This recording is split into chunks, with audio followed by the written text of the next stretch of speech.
We are one. We are.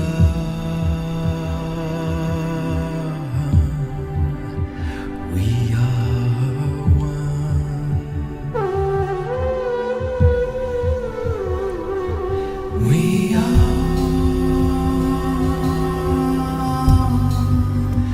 We are.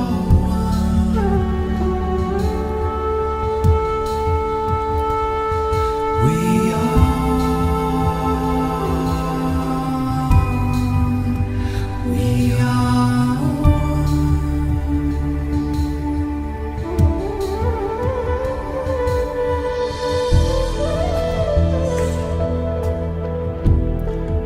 and we are love.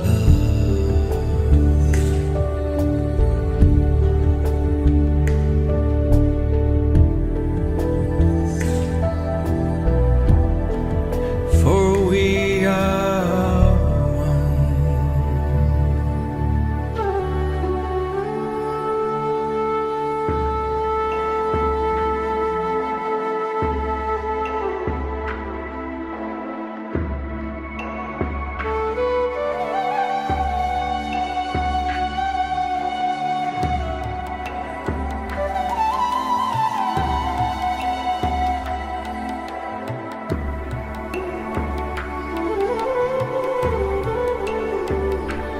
We are,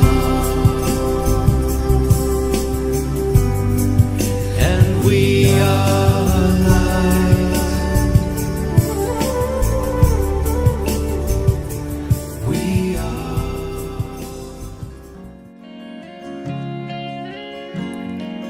You love me so much more than I could ever know. Your love is deeper than this world will ever show. And all of life's beauty shines around this moment now. The sky and the cliffs, they seem to change my life somehow. And I will never be the same. Will never be the same. Whoa, whoa, whoa. I will never be the same. Never be the same ever again. Well, here I am waiting, Lord, my life is just for you. Please unfold all the plans that you would have me do. And if all the world's just a breath and nothing's here to stay, then all of the love we feel will save us anyway.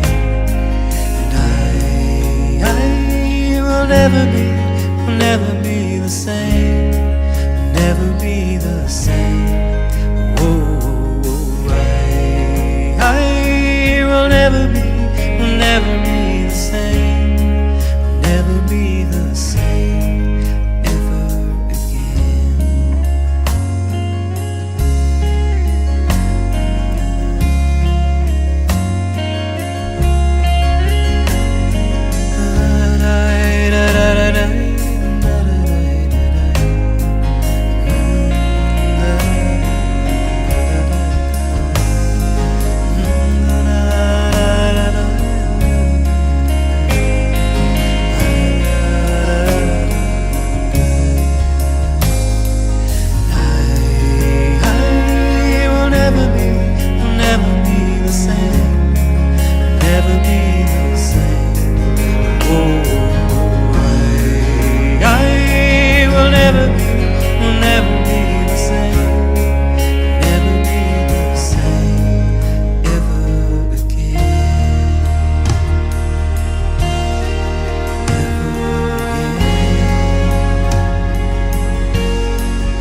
Hello and welcome to another SDA Q&A. Welcome everybody. My very special guest today is Dr. Ryan Bell. Here on in, we're just going to call him Ryan, and it's great to have you on the show, Ryan. Pleasure to be here. Those watching, this is a victory for me. I've been trying to get Ryan on the program for, I reckon it must be 4 years now. But we've got all these timetable issues and time zone issues. So I'm just so glad that it's all come together. The stars have aligned, and here we are. And those who have heard about Ryan Bell, of which I'm pretty much assuming everybody watching today has, will know that he put out, I don't even know what to call it. It wasn't really a challenge, but you put out this kind of comment or statement that you were going to live a year without God. And boy, that really got the internet afire with all sorts of conversations. And we're going to come to what you had been doing prior to that and let you fill in all the information about what a year without God was like and where that has left you now. And before that, though, I want to say I had randomly tried to track you down on a total different matter. I'm a huge fan of Little Richard and loved his music, and he was still alive. And I was just thinking, boy, I'd love to try and get in touch with him. I know he's a Seventh-day Adventist. I wonder if he's contactable, you know. And I found out that he was at the Hollywood Seventh-day Adventist Church was his membership, and I found out that you were the pastor there at the Hollywood Adventist Church. And I wrote to you, and I don't know if you remember, but you did reply. I don't know if you'd get so many messages. Yeah. But and it was soon after that you did the year without God, and I thought, hang on, I know that guy from here, and I put two and two together. And by then I was doing my podcast, and I said, hey, you know, thanks for writing back about Little Richard. Love to get you on the show one day. And so here we are. So Wow, all these years later, 10 yeah, 10 plus years. incredible. So maybe give us a quick insight into the Little Richard being a pastor at Hollywood, and then tell us about Ryan Bell, and you bring it right on up to a year without God after that. Oh, sure. Yeah, I actually never met him. I heard that he had been a member. I don't know, if he was still. But I never did. Never did meet him. Never tracked him down. Yeah, No, never did. I tracked that information down via. I've just forgotten his name. You'll know him well. One of the main guys at 3ABN, Danny. Oh, someone in the comments will let me know. Yeah. He came over here and did a program at one of the more conservative churches in the area and packed it out. There were 900 people here, but he borrowed my guitar to do to do some singing at the program. And I asked him then, and he said, yeah. He goes, he's an Adventist and he's a member of Hollywood. And that was the my conversation. But okay. So anyway, he sadly passed away, and he was on 3ABN a couple of times. That's how I knew that there was a contact there. So, okay, tell us all about Ryan Bell. And well, where do you want me to start? Well, I'd love your early years as a Seventh-day Adventist. Sure. Maybe some of your impact. Tell us a little bit about what it was like being an Adventist, and also some of the pros and cons, and what was then led up to you becoming a pastor. What then led up to this a year without God, and then I've got a couple of questions when we get to that point. Sure. Yeah, and stop me and redirect at any point here. So again, thanks for having me on. Sorry I was playing so hard to get. It's been a long road. Yeah, I totally understand. I'm very very flexible, no rush in life, I reckon. Well, I'm glad we're here now. So right, I was as folks can probably tell, I'm from the States. I was born in the Midwest of the United States in Ohio, and my folks were Methodist, so I was raised in a Christian home. My earliest memories include memories of going to church and Sunday school and going to the church service. Interestingly, and one of the things I love to remind, or like that I love remembering and telling people, is that my very first pastor as a child in the Methodist Church was a woman,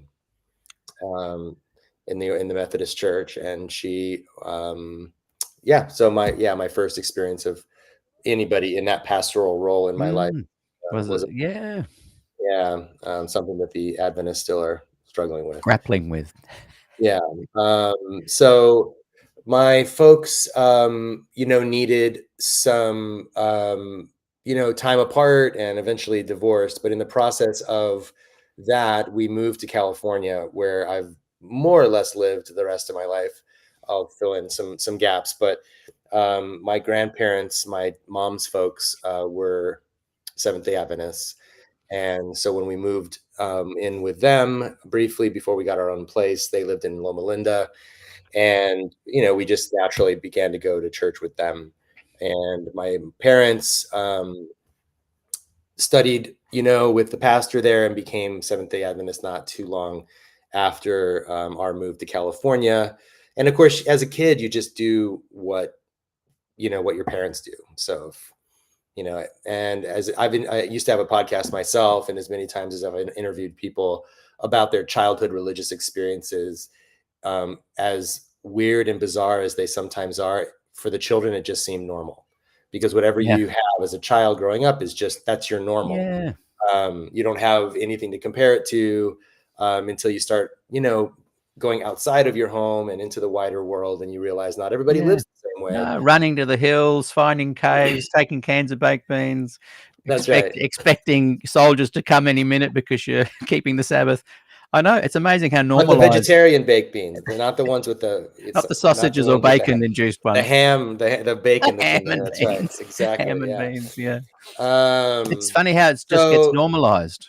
Yeah. yes, yeah. You just, so I went to so I essentially, I say that just to say I essentially grew up Adventist. I had a early time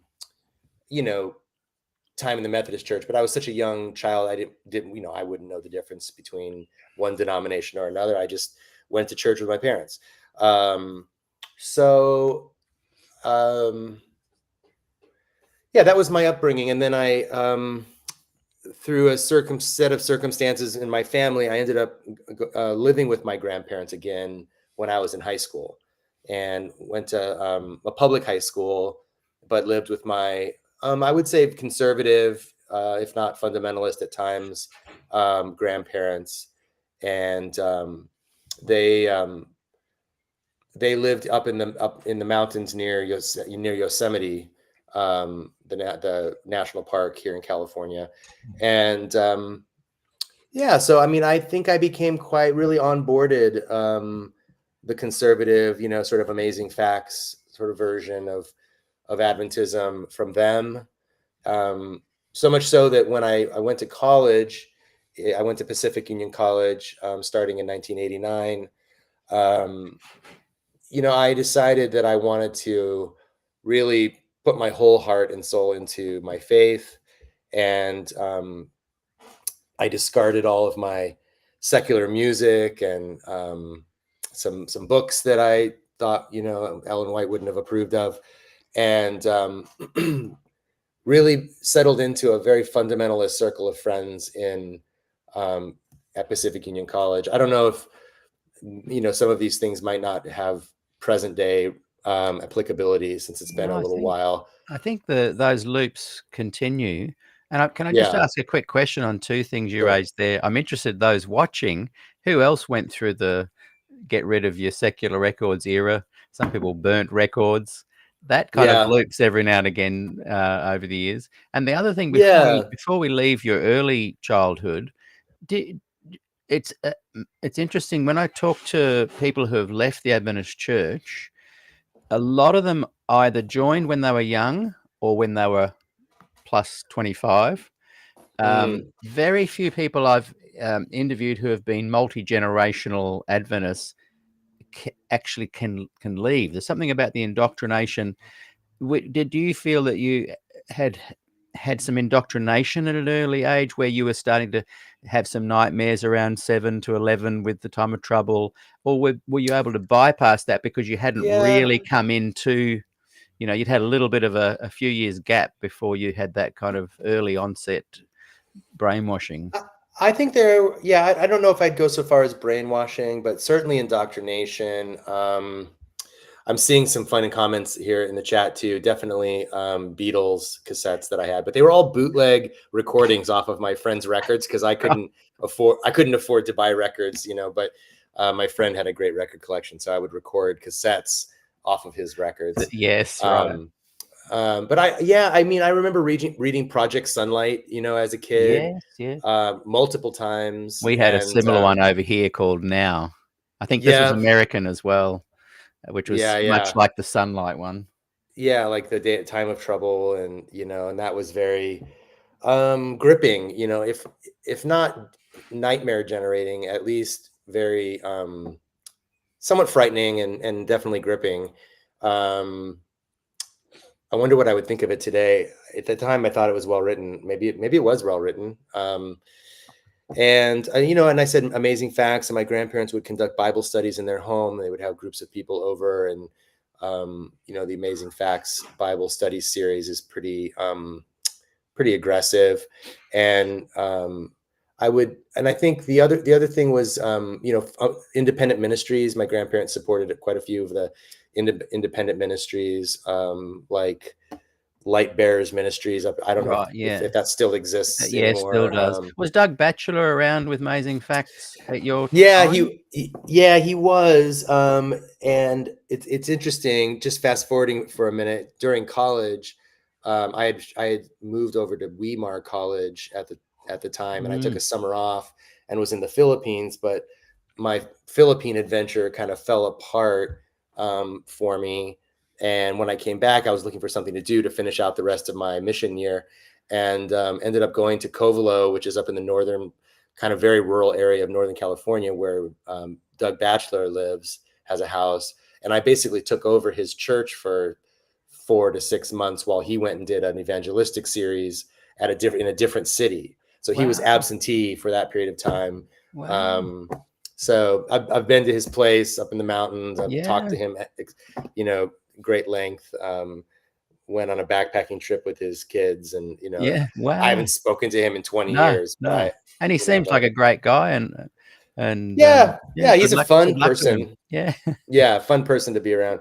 Yeah. But yeah, so there was some early indoctrinations, kind of a fear-based, approach to end time events, of course, and the Sabbath, and the potential to be deceived was always there, right? Like if you didn't believe the right things, it wasn't that grace wouldn't cover you, because I think my grandparents were still kind of grace-oriented Christians, but they I think what it was more like, yes, grace covers you, but you could be deceived if you weren't with the remnant. And if you got deceived, you might reject God's grace, and then you might be lost or something like that. Right. So, or if you willfully turn away from the truth that then that's trouble. Yeah, which you did, which we'll come to. When I Which I wonder what definitely I did. wonder what they thought when they saw Ryan Bell, Oh, A Year Without God. We'll come to that. That's interesting. yeah. We'll come to that. So, but yeah, I think, I went to PUC. After 2 years, my grandparents were very involved in Weimar, doing the health ministry with them. They had a camper trailer type thing, and they would travel around the country doing weekend seminars in churches about the New Start lifestyle Right. principles and all of that. So they had kind of connections to the then president of Weimar, and they really encouraged me to go there. And my own disposition was sort of in that direction as well, being in a very fundamentalist phase of my life. And so I did. I transferred in my junior year of college to Weimar, and then, like I said, I took a year off, and then came back and graduated in '94 from Weimar. And I was in, when I was at PUC, I was in science and math and history, various majors, trying to figure out what I wanted to do. And eventually, when I landed on pastoral ministry, then that's when I transferred to Weimar. So Alan Davis, I don't recognize the name Alan Davis. Sorry about that. So anyways, I graduated from Weimar in '94 with pastoral ministry, and was hired by the Pennsylvania Conference, who was the president then was Jerry Page. I can't believe I'm pulling these names out of my head.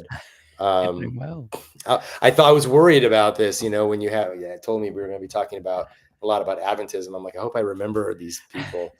But Jerry Page, who went on to be, a very conservative leader in the North American division. I don't know where he is today. So yeah, started off in the Pennsylvania Conference in the Philadelphia suburbs. I had 3 churches, sort of all around the downtown part of Philadelphia. I had a church kind of on the west suburbs, the southwest suburbs, kind of the north suburbs, and divided up my time between those 3 churches. And then it became 2 churches because one of them was like 6 people and 5 of them were related to each other. But they were insistent that they had a church. They had a building. Wow. But it had just declined and declined. It was, a classic case of like white flight from urban centers and all of that. How many people would have been on the books? There were probably 50 people on the books. And we tried to call that down. Some people had died and they were still on the books. I mean, it just was kind of a mess. And they wanted me to stand in the pulpit and preach on Sabbath morning, to 6 people. I did that for like 2 weeks, my first 2. And I was like, no, we're not doing this anymore. We're going to get in a circle. I'm going to bring my guitar. We're going to sing some songs like normal people. And we're not going to pretend like there's 100 people here. It was a fun experience. We had some ideas to grow that church. There were a lot of kids in that community just like running all over after school. And we tried to do a children's ministry. But in the end, there were like a lot of good ideas, but not a lot of people that were able to carry out those ideas. And we ended up closing that church. And then in around, let's see, it was 94 to 98. In 98, I went to seminary at Andrews University, did my MDiv there. And that was fun. It was everything that the progressive people warn, like the fundamentalists warn you about. It's like my eyes were open to lots of,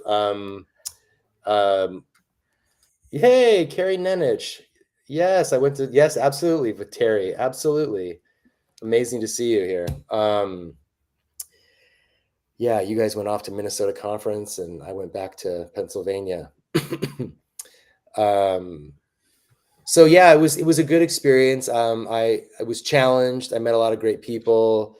All the great things that you hear about, grad school, whether it's seminary or any kind of grad school, people, you meet lifelong friends and stuff like that. So it was there that I was sort of exposed more to what was at the time, just beginning, like the emerging church movement in the evangelical world, where there were evangelicals who were sort of starting to break out of that very fundamentalist evangelical frame and to begin to question and interrogate like the inerrancy of the Bible, sort of to problematize that notion, age of the earth and creationism and all of that was starting to be like, okay, we don't have to take the Bible as a science textbook. We can understand that the theology of Genesis is something else. It's not literal in that way. So that was, the evangelical church was starting to do that. And I know there were some currents within Adventism that were usually pretty quickly stubbed out. But so I kind of found a home there within in emerging church circles a little bit, but it was never quite a perfect fit with Adventism, because it was still kind of weird, church on Saturday and all of that. But I made some friends there who I still connect with and see from time to time. So that was Pennsylvania. Then I got an invitation to come to Hollywood, California in 2005. So that's when I moved to LA. I've been here in this area ever since. I live in Pasadena today, which is, if folks know the Rose Parade, the New Year's Day Rose Parade in the United States. is every year in Pasadena. That's usually what people from far away remember from, realize about Pasadena. But it's also Caltech is here. Albert Einstein spent some time as a guest professor here. Fiction fans, Octavia Butler, a famous African-American author of fantasy and science fiction novels, was born and raised here. So so that's, I came to Hollywood in 2005, and then was there until 2013 when I left, or was invited to leave, the church. Yeah. So with someone asked just before, I'll just bring it in. Who was the pastor at Loma Linda when you were? Gosh, there, if you remember. And I saw someone suggest it might have been Loveless, and it might have been. I was, again, so young in those days. I must have been 7 or something in my Loma Linda university church days. Yeah. Can you tell me a little bit about how you were on board with the kind of Doug Batchelor, Amazing Facts style Adventism, and then you went to some of the more progressive institutions, and you saw what you'd been warned about. Much the same here in Australia when people come to Avondale University. They're warned about how it's kind of too progressive. What tell me about how that confronted you, and then did you start taking on board some more progressive notions? Yeah, it started with, I remember when I was at PUC in my fundamentalist days, there was a required class that Great Books, which is a freshman class. Every freshman takes kind of a literature class. They called it Great Books. And I was reading Ellen White on a regular basis in my own time, and also in, study groups and that type of thing. And it was clear that Ellen White, I made a joke a minute ago about books that Ellen White wouldn't approve of. And I think someone picked it up in the comments, but I objected to the books that were assigned to us in that class. And I backed up my objection with the writings of Ellen White and said, why are we reading this? One of them was Candide by Voltaire, actually. Wow. Something that Ellen White specifically names as a book we shouldn't read. So I was like, this is crazy. We shouldn't be doing this. And one of the English professors took me on, Nancy LaCourte, she's still teaching at PUC, I think, took me on with an independent study to substitute for that class that I refused to take. Because they were like, well, how are we going to graduate this guy? And she was so kind to me to like humor me. She was like, all right, you want to look into this? Let's look into it. We're going to do an independent study about what Ellen White says about literature. Wow. And she made me read George Knight, some of George Knight's work on that topic. And I had to write a paper about it at the end. And I wish I still had that paper. It would be very. Yeah, I was going to say, do you remember what some of your insights and that you found? Well, I dug my heels in, is the bottom line. Like I still was like, nope, this is what Ellen White says. Yeah. And they were trying to, she was trying to get me to see that there was an evolution in Ellen White's thinking on various topics, not just the literature topic. But that was like, that really is a tough one for, inspiration, isn't it? To have an inspired person evolve in their thinking is already kind of problematic from the get-go. Anyways, then when I went to, let's see, from there, I went to Weimar. And after I graduated to my first church, that was when things began to slip, as it were. I remember this one member of my church who, kind of an old timer, we were in a pretty, pretty urbanized suburb. So it wasn't like we were out in the country, but he had kind of a country flair to him. He was, he had a big riding lawnmower, and he would bring it over to the church once a week in the spring and the summer, and mow the church lawn. And I remember getting to know him and asking him, do we pay you for this? Do we need to pay? We should probably pay you for this. And he's like, no, I do this for the Lord. Like, I don't want to get paid. Hell no. Like, it's absolutely not. And I was like, well, bless you. Like, that's really kind of you and everything. It's just, that was the kind of guy he was, just did whatever he could for the church. And then one day he calls me up and says he needs to drop his membership. So I said, well, let me come see you. So I came over to his house, and he's like, well, I've picked up smoking again. And I was like, okay, wow, tell me about that. And he's like, well, I've quit like half a dozen times.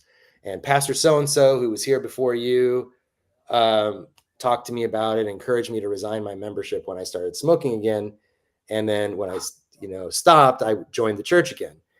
And I wasn't that sophisticated in my thinking at that point, but I was like, so are you going to just quit the church and rejoin every time you start and stop smoking? This is kind of silly. Like, I mean, don't you think your friends in the church are the very people that you need to be around when you're trying to work this out for yourself? If you want to stop smoking, you're going to need all the support you can get. Yeah. And so I successfully convinced him not to quit the church over smoking. So that was probably the beginning of my demise right Isn't there. that interesting? Because often people Yeah. separate standards from theology, and yet, Mhm.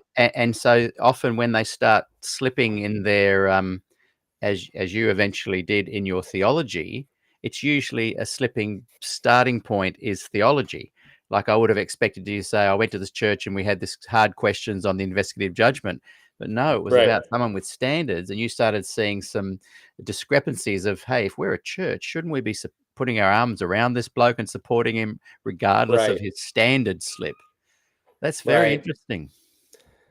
Yeah, and there was a couple of other cases like that with people whose Sabbath observance wasn't what I was trained to do. Folks that would go out to eat after church, at a restaurant. Um, People who had to work on the Sabbath occasionally in their job, and it wasn't as a nurse or a doctor; it was some other job, and it just didn't make sense. It was much harder to carry out those hardline views in practice than it Mm. was in theory, right? So in theory, you could see, okay, that makes sense or something, but in practice, this was a community of Yeah, people that exactly. cared for Mm. each other, and to be a real hardliner like that just didn't fit with my experience of the church as a place where people gather for mutual learning and support. Mm. Um, so, and then one of my elders in the church was a regular subscriber to Spectrum, and we would have all these interesting conversations about theology. And I subscribed to Spectrum and Adventist Today eventually, and so I started to like really learn the diversity of the church and to see that people were like from the fundamentalist perspective, anybody who questions these things or tries to support another way of being is they're like deliberately trying to destroy the church, right? That's what we're told. Like they want to tear down the church, that they're in rebellion against God. Yeah. And what I experienced was people who very much loved God and were actually giving of their personal time to be, elders, Sabbath school teachers, mowing the lawn, whatever. Mm. They were not in rebellion against God at all, but they were thinking about things in a critical way, trying to understand Yeah. what's the principle of Sabbath. Is it and maybe we come to different conclusions about how we practice Sabbath, but we share this kind of critical examination of what it Mm. means. So you were kind of interested in building community and pastoral care. And I think in what I've discovered with doing a lot of these interviews, where I see the amazing facts kind of Adventist, and I see the good news unlimited kind of Adventist, um, they all have that desire to kind of within their own community have look after each other, hang out, Yeah. support each other. But within Adventism, the two together just don't seem to blend. And here you Mm. are coming from a more conservative background into a church that was perhaps a little bit more progressive. Hmm. And your path eventually to leaving it all began when you wanted to somehow bring the different groups together and find common ground. And and I'd love to talk a bit more about it later on, but just to plant the seed. Um, I can imagine, a Doug Batchelor going into the Philadelphia church that you were talking of earlier, and bringing people in and creating a really nice community. I can also imagine a more progressive kind of church going in there and building it. But it seems that there's quite a difference between the two kind of Adventists there. Of course, there's many different groups of Adventism and subgroups and whatnot.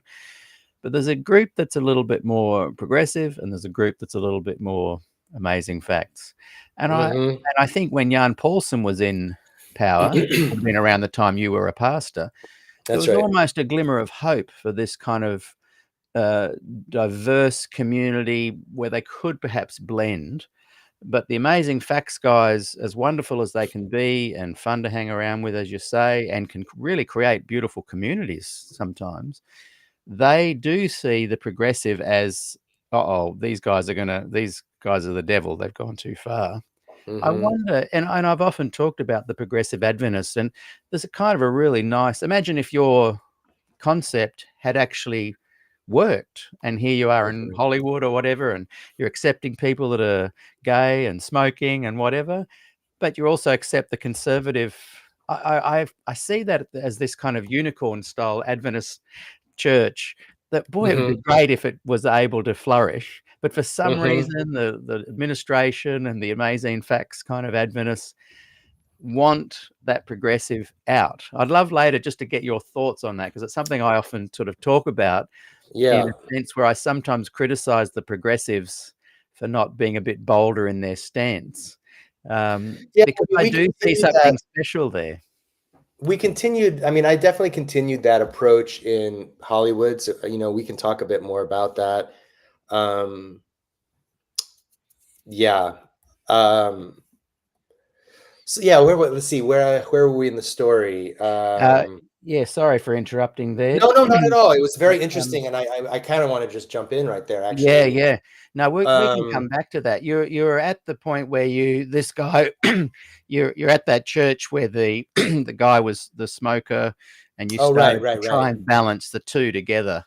How do you build community with people that are quite diverse? Yeah, and I love that church. We actually transitioned while I was there to a more contemporary style of worship, because we had some young people coming from nearby university, and they offered, and it was all very organic. It was right around the time too that Rick Warren wrote that book called Purpose Driven Church. I think Purpose Driven Life became a more popular book for obvious reasons, but so I was sort of starting to drink from the fountain of like megachurch pastors a little bit, who I really later, put a lot of distance, between me and them. But so from there, I went to the seminary. They finally told me that if I didn't go, I wouldn't get to go, because I was running up against like 5 years. They needed to run me through the ordination thing. So in order to get my seminary education subsidized, I needed to get going and do it. So I did, and then came back to the same area around Philadelphia, but in a different church, and just one church this time, which was like, I felt like I had really been promoted, like I was like the sole pastor of one church. And we did a lot of great things there too. It was fun. The church grew. There were a lot of churches around that were having a hard time, unfortunately. And a lot of our church growth came from those other Adventist churches, which is what you see in a lot of church growth, whether it's Adventist or otherwise, is like a more popular church pops up, or like a speaker whose people enjoy listening to, and everybody switches over and goes to that church.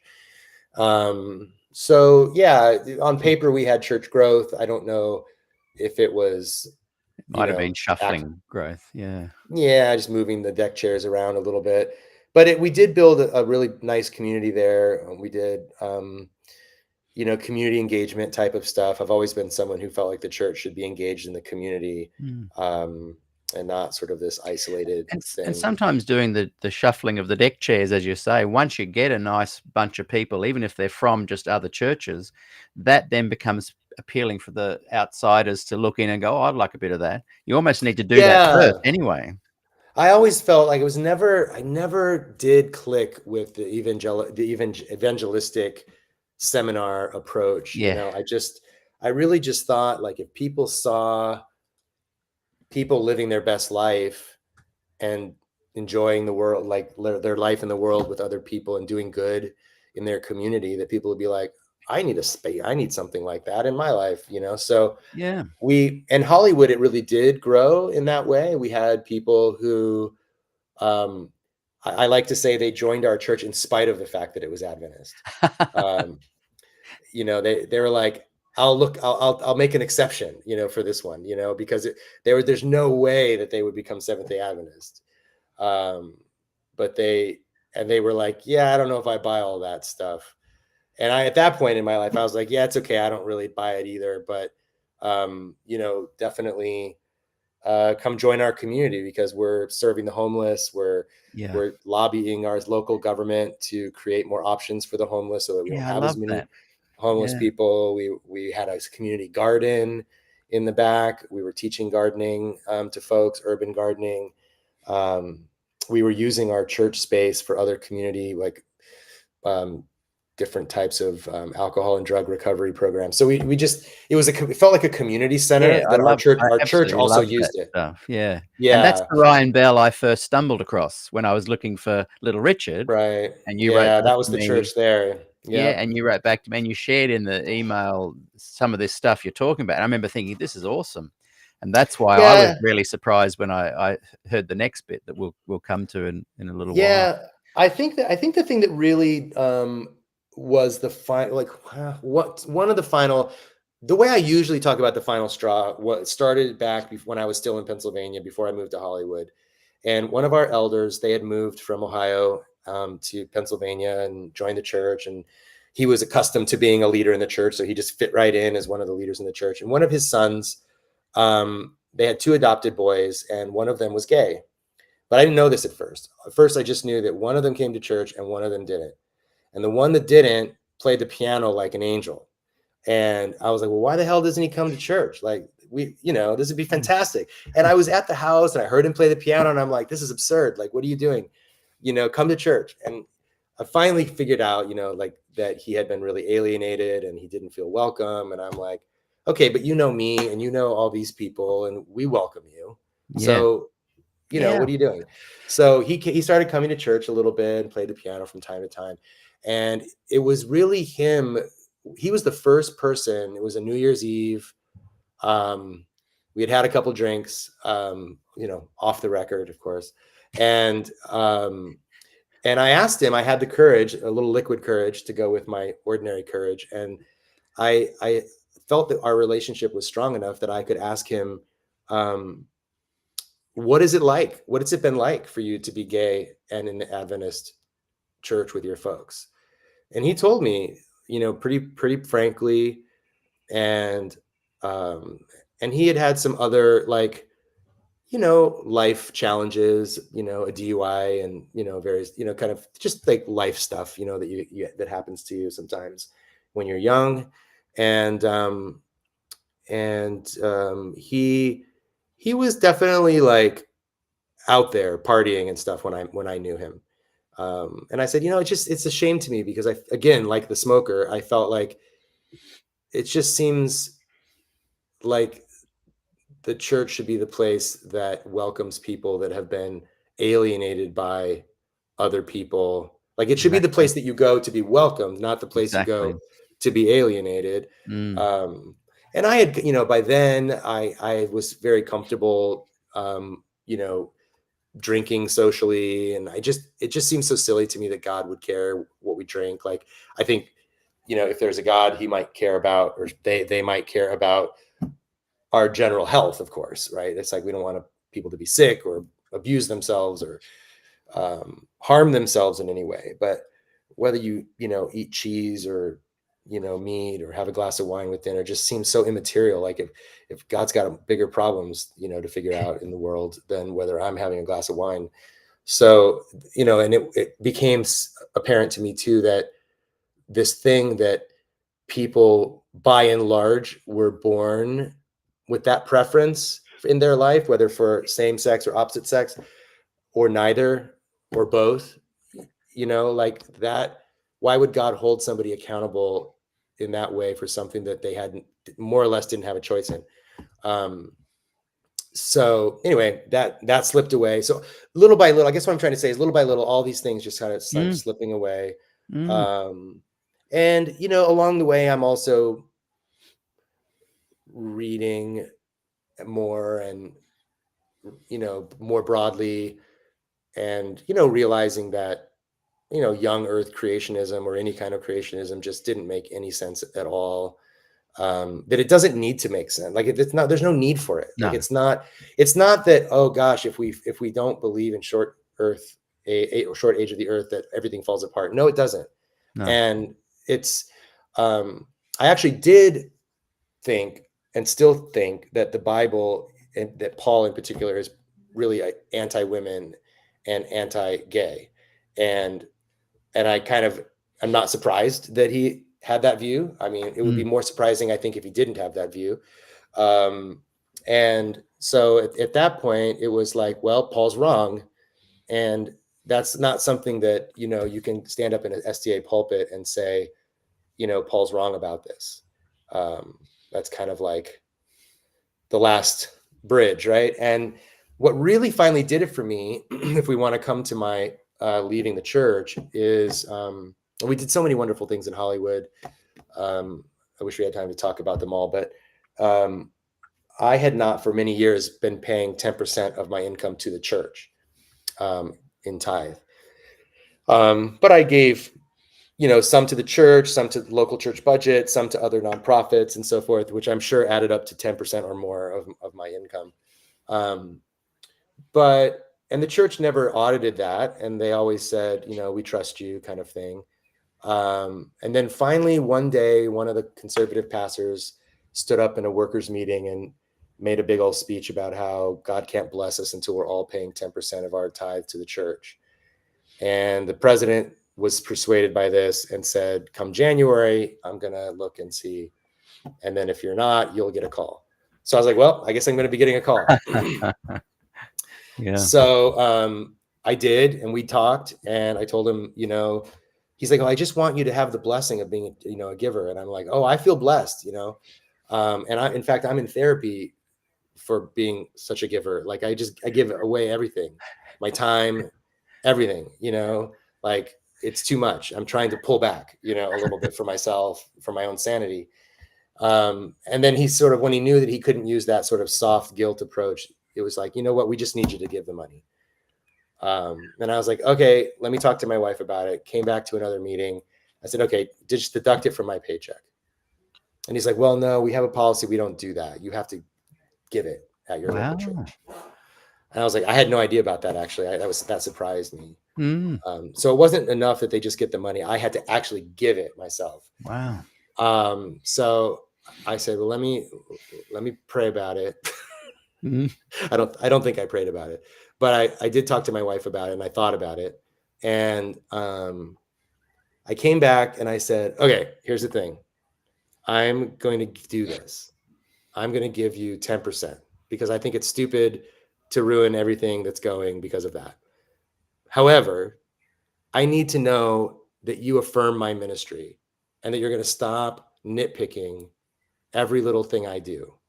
And because at that point they were calling me in every 3 or 4 months, upset about our Easter service, upset about our community garden, upset that we were divesting from Bank of America because Bank of America was foreclosing on all of our members' homes in 2008 during the financial collapse.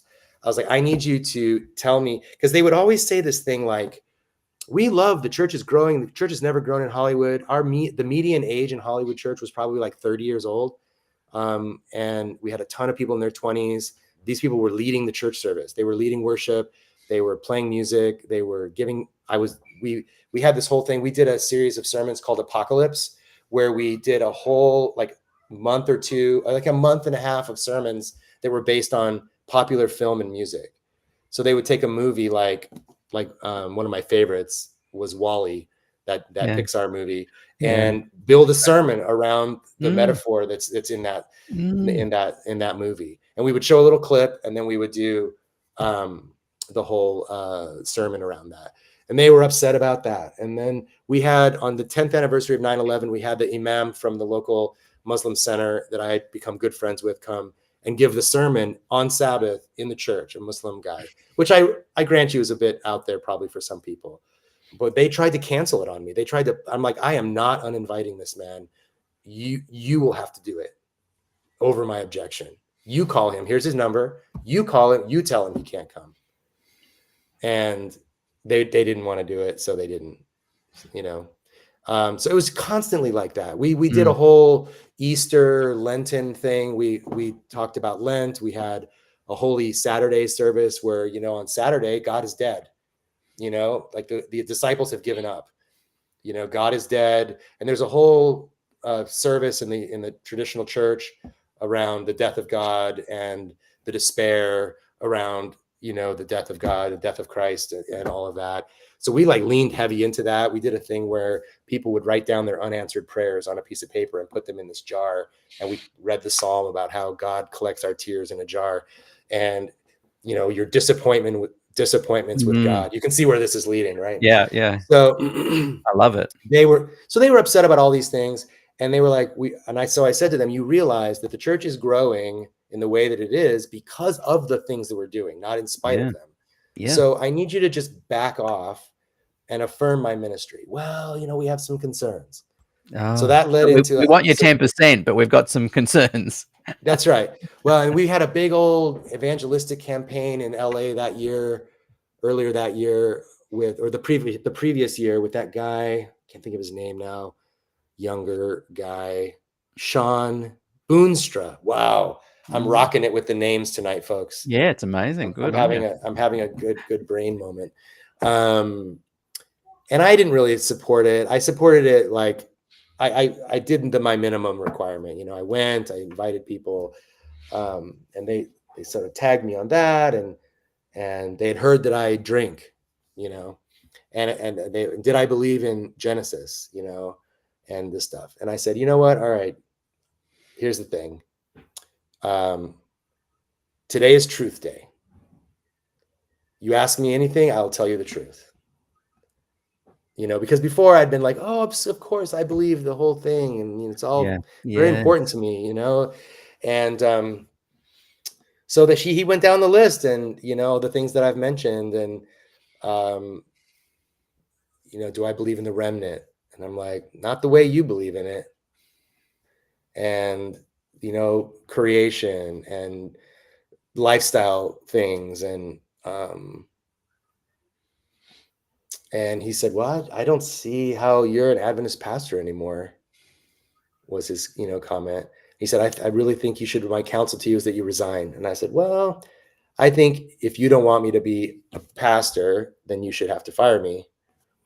And we went back and forth like this a lot. Like, it's better for you if you resign. And I said, actually, I think it's better for me if you fire me. Yeah.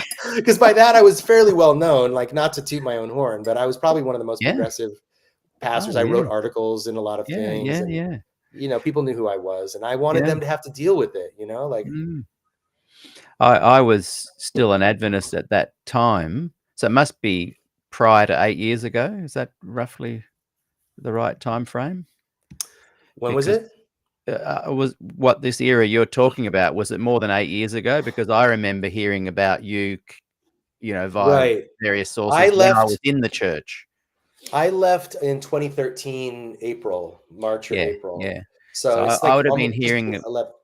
I was hearing about you around 2012, 13, 14 before I left. Yeah. Mm-hmm. Yeah. Yeah. So you were making waves, but in a good way amongst the young progressives.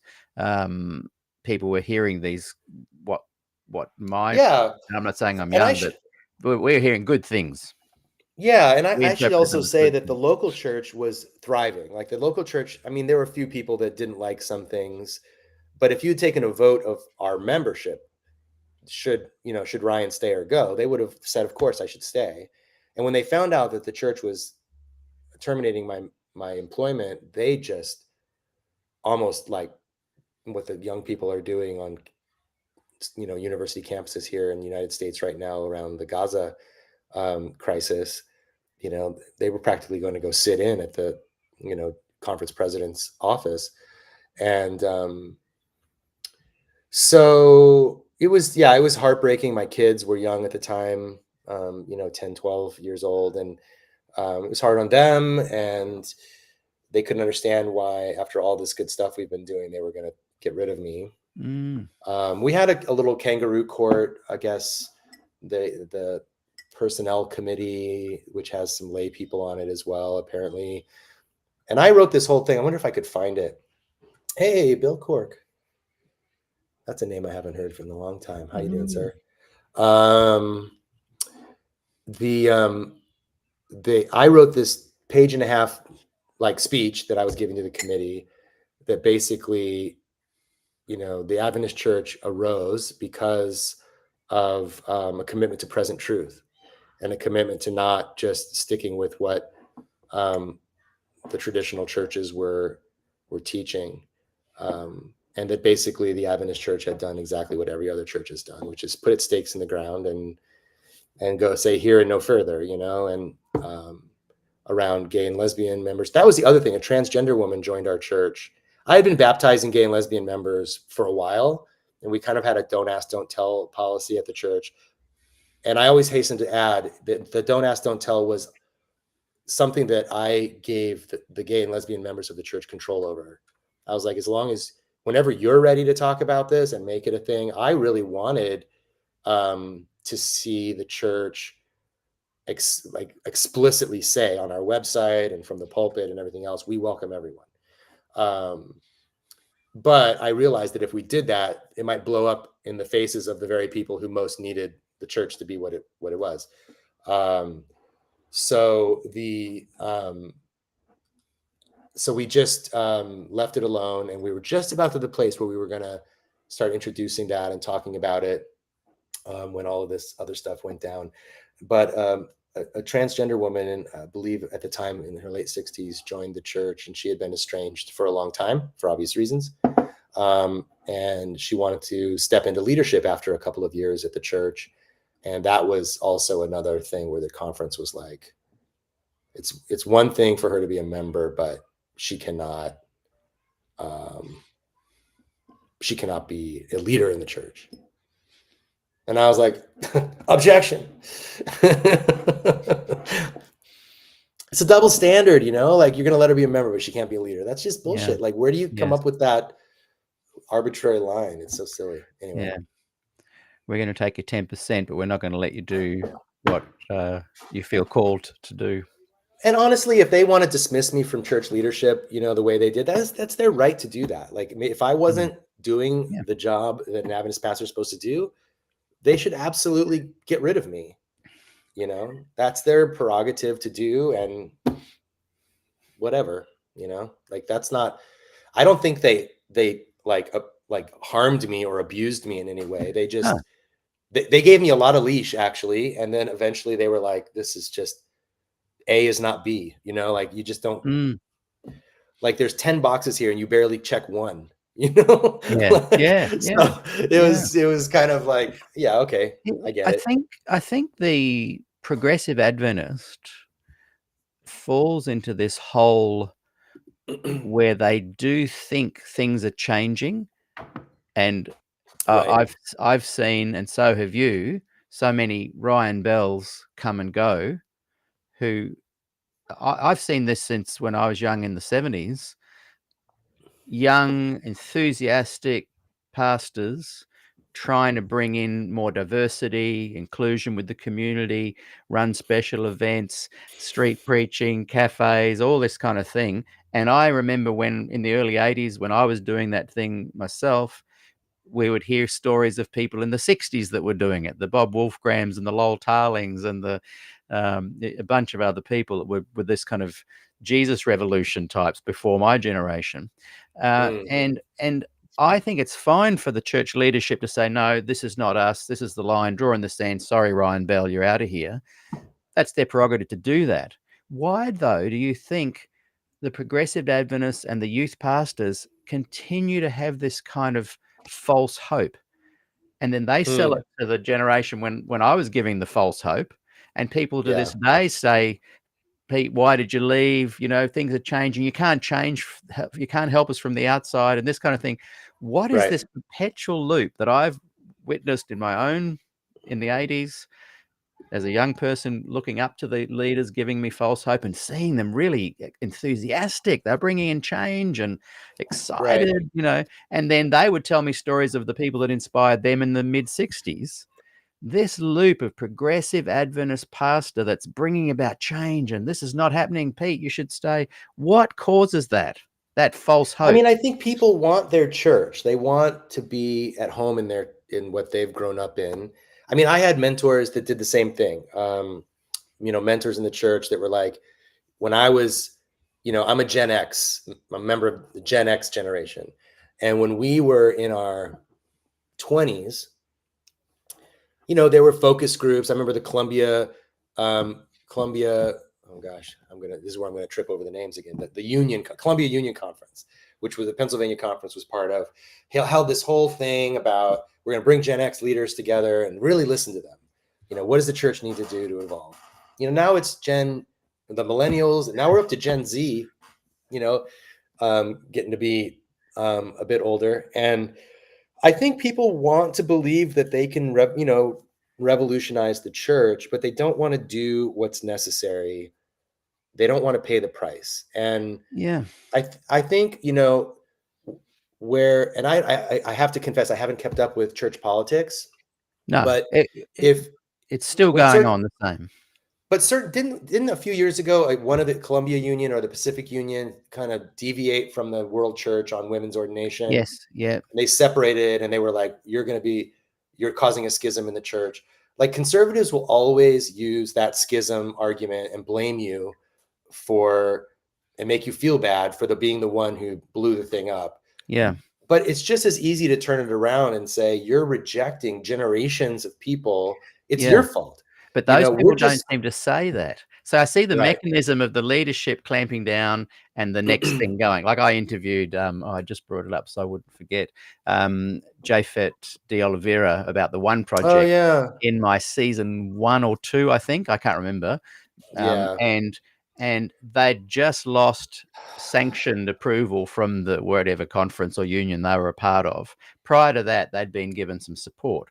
Now, other more conservative independent ministries were still being given support, but he Right. was still speaking with this kind of, things are changing, it's going to be positive. So what I'm interested in, I can see the mechanism, I can see it happening. What I don't understand, I mean, and I should ask myself, because I was 54 before I left, so I could probably ask myself and answer myself, what inspires them to stay when it is very clear that that is false hope, and that dynamic of start something Yeah. progressive, get it squashed, get kicked out, repeats every 10 years. What's Part of it, going I on with the think, progressive? one of the things that I say when I get to talk about this sort of thing is that Adventists are unique in a way that is similar to me, in my view, to like Catholics or Jews, where like an Adventist will go to an extremely awful Adventist church for a very long time because it's the only church in town.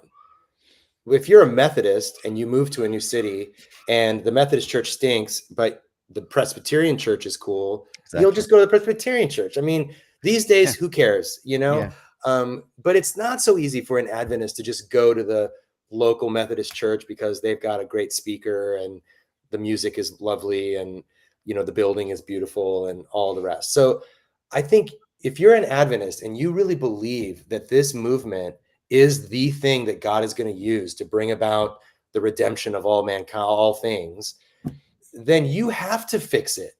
Like, you don't have a choice but to fix Mm, it, because mm, mm, otherwise it's what else is there? Whereas I mm. think if you're an evangelical, you could just say, well, you know, it's the Christian movement that's going to prevail, not my particular denomination. So I just need to stick with that. I think Mm. there's a wider net of people that you could sort of fall back on and say, well, these folks are kind of lost. Leaving the Adventist church is a frightful thing. I Yeah. think in the same way as leaving the Catholics have made it really fearful, right? Like, to leave the Yeah. Catholic Church, you won't go to heaven. Like, if you're Yeah. not buried in the Catholic cemetery and you get Yeah. married to a non-Catholic and Yeah. all that stuff, it's like you're They, outside. they don't even have a mechanism to leave. My wife, who you met just before we came online, she was Yeah, born and raised Catholic in Ireland, in Cork, almost the home of deep Catholicism. And when she realised she was maybe lapsed, I don't want to speak for her, but when she looked into that kind of stuff, there's no mechanism to hand in I want to take my name off the roll kind of thing. right. What Catholics kind of do well is they just create another order. And so you can kind of still Yeah. be a Catholic, but be a different little group. Well, and Jews have done a great job. They have denominations, but they have Mm, like three. There's like conservative, not so conservative, yeah, liberal, and very liberal, yeah, And the you can very still liberal be. Jews, like when I did my year without God, one of the very first people that reached out to me was a Jewish rabbi friend of mine who said, "We have to have lunch." And we sat down to eat. And he's like, "You're on a very Jewish journey." And I was like, "What? What are you talking about?" He's like, "Half of my synagogue don't believe in God. It's Yeah, fine. yeah, It's no big I deal." know, I know. It's And I kind of really like that, and I can see why Adventists are never going to do that.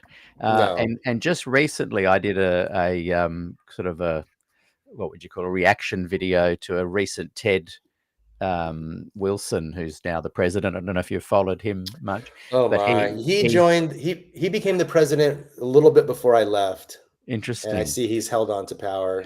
Yes, and I did a program where I said Ted Wilson is a real Seventh-day Adventist, and I was kind of cajoling a little bit and stirring the pot a little bit, but I had a massive reaction from progressives, many who are watching right now. Welcome. I love the progressive Adventists. I just feel like I sometimes niggle them to to perhaps make a bigger stand, but the big Mm. pushback was stop lambasting our church, stop blaming us. So how can you hold people accountable? Because the reality is they aren't speaking up enough. They're not defending the Ryan Bells. They're not going, hang on a second, you do not get rid of this man. Um, again, I don't want any pushback from these friends of mine that are progressives. I'm trying to just have a conversation, but just from you, because you've been at the absolute center of that kind of milieu of controversy, what what do you think goes on? And you've kind of answered it a bit, but what's going on with people um, thinking there's going to be change, hanging on to it because they've been there for so long, and like you said, it's such an important thing. We can't let it break. Is there anything else going on for them that makes them a little bit scared to speak up? Because it seems a little bit of fear involved, not just those other things Yeah. you mentioned. No, I do think I mean, they want to keep the church together. They have this idea, other Protestant churches have split. If we're the remnant church, we can't do that. It would be an instantly like a problem, right? How can you be the remnant church if you're now splintering over these Right. issues? We have to stay together. Mm, And mm, I think the mm, church is fundamentally conservative. I don't mean necessarily fundamentalist, but the church is fundamentally like conservative in the sense that it believes that the Bible is the inspired word of God, that whatever you end up believing in terms of theology has to comport with the Bible. And then you add Ellen White onto it. I mean, the bar for belief is very high. Like, mm. it's not just you need to believe a couple things. I mean, it's a lot. We all know people who have either are or have been Adventist. And I think the progressives, I did it for the longest time. I was like, we can do this. We're holding the ground for people like us who have questions and aren't afraid to ask those questions. Um, and for me, ultimately, the cognitive dissonance started to make me physically sick. I developed an anxiety disorder, nothing horrible, but something I'd never experienced before. I started, getting acid reflux. I was really stressed out. Mm. Um, and and I don't know how people manage that dissonance for their entire career, for their entire lives. I know I have some, folks that I haven't spoken to in a long time, but who are friends, in Loma Linda and some of the most progressive theology seats in the country, in the world, and or in Australia, some friends of mine who are trying a new thing, right? You've probably seen it, this new Just Love, I think it's called. Yes, yes. Some of the Um, team are going to be on the show in a week or two. yeah, so my dear friend Nathan Brown, who every time he passes through Los Angeles on an airplane, we make an effort to meet. Um, and just such a dear man. In fact, he wrote a book not too long ago called Reason to Believe, which was a confessional of him saying, here's why I choose, in Yeah, spite of all these why I problems, choose to be an Adventist. Yeah, why I choose to be an Adventist and a yeah, believer. And he asked me to write the foreword, which I did. And the yeah. publishing house, after I wrote it and turned it in, they were like, no way. There's Right. no way. And it actually, we edited a little bit of the things, and they ended up publishing it with my foreword. Mm, And so people like that who are like really trying to make a difference. I think it's also harder when you work for the church. You're paid to be a believer. Like you are, a private member of the church. People come to church, they hear a sermon, and they go home and they're like, "Oh, it was a terrible sermon. He said this and that and the other thing. I didn't believe any of that." And you go about your week, you go to your secular job, whatever it is.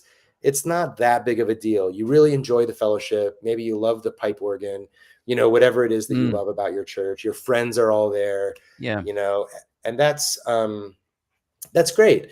But if you're on the payroll, you don't have the ability to deviate like that. yeah. And I have so many friends who I thought, why don't they just leave? It's this, you're not going to make it any better. But for the longest time, I bought that too.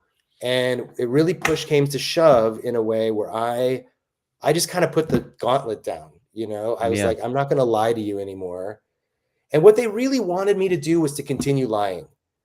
They're like, well, can't you just say you believe these things? And I'm like, are you asking me to tell you I believe things I don't believe? Go against your Because that conscience. would be a lie. That's actually in the Ten Commandments. So I just, and I think belief is something that you either have or you don't. Like, it's not like you can put it on, it's very difficult. You could put it on for a while and then I think find that you eventually believe it. Some ideologies work like that, I think, Mm, but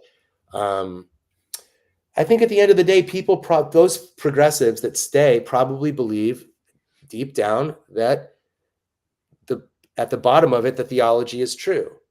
That interesting. God is coming back in person to redeem the world, and that Satan is trying to deceive people. And I think the basic kind of notion of the great controversy, probably folks believe that, right? Yeah. So it's just the trappings, it's like the Mm, music controversies, or was Ellen White a mm, plagiarist or not, stuff like that. That's like, we can yeah. accept some diversity. What are women can be preachers with that, no big deal Yeah. there. Yeah. But I do think that Interesting. if you believe the great controversy, that if you believe that this is the remnant church, that God is going to use this church one way or another to save the world, you kind of have to fix it. You kind of have to, stick with it. And I had lost those things. I mean, I remember one time when someone asked me if I believed that in heaven. I was still a pastor. And I said, why do you ask me that? Like, why do you want to know? And I think my answer in the end was like, I don't really think it matters. Like, when we die, we'll find out, Yeah. but it doesn't matter. Like, They would have live been. your life as if live your life as if there's no heaven, Yeah. right? Like, live your Mm, life as if there's no heaven. And if someday after you die, there's a great awakening, great resurrection, and you get to go to heaven, good for you, mm, you know? mm, mm. But it has no bearing on my life right now, whether or not there's a heaven. It matters nothing to me. Yeah. Yeah. I don't care. Like, there's nothing I can do about it. It's like, do you worry about dying? I mean, I know I'm going to die someday, but there's nothing I can do about it right now. I don't know when, so I have to live my life. I can't Yeah. live my life in fear of dying all the time. Exactly. Hey, that's a good segue for getting into a year without God. What we do at this point is have a 5-minute break, and we'll be right back. And let's dig into a year without God. I think we're right at that point to discuss that now. And by the way, Nathan Brown, great guy. I've had him on the show several times, and I love how he's very honest with his words, and you know, Yeah. So good. I've been to Australia twice, Good call out thanks to to his Nathan. invitation. Yeah. Yeah, great. Okay, we'll be back. My very special guest today is Ryan Bell, having a great conversation. Stick with us, go and make yourself a hot brew, and we'll be right back to discuss A Year Without God.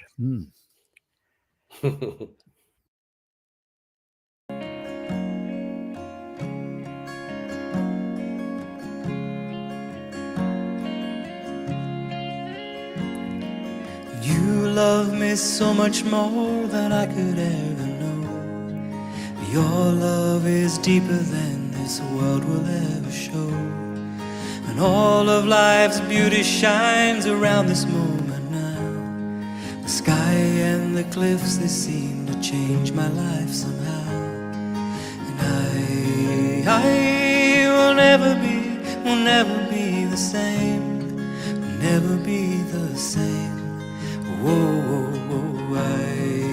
I will never be the same, never be the same ever again.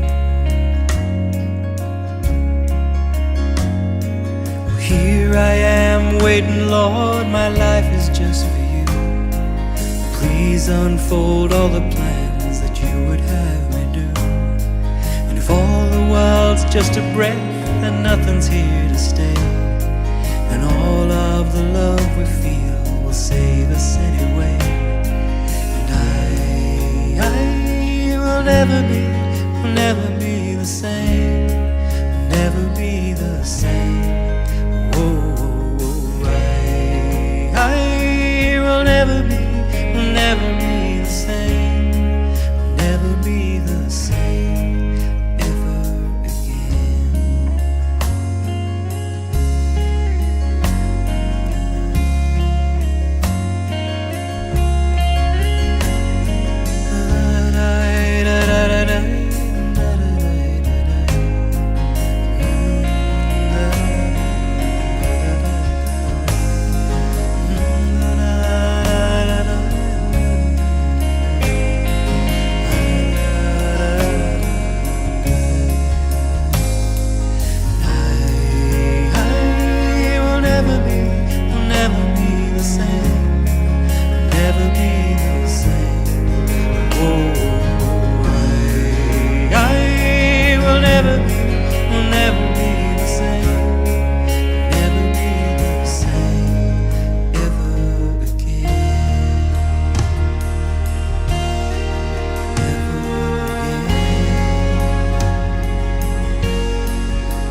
You love me so much more than I could ever know.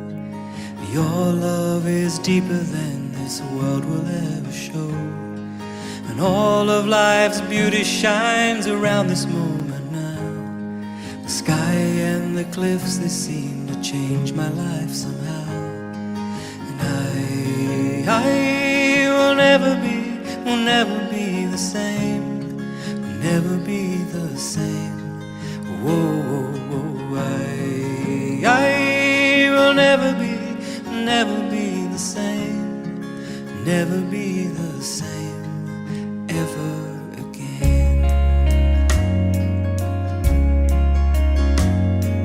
Here I am waiting, Lord, my life is just for you. Please unfold all the plans that you would have me do. And if all the world's just a breath and nothing's here to stay, then all of the love we feel will save us anyway.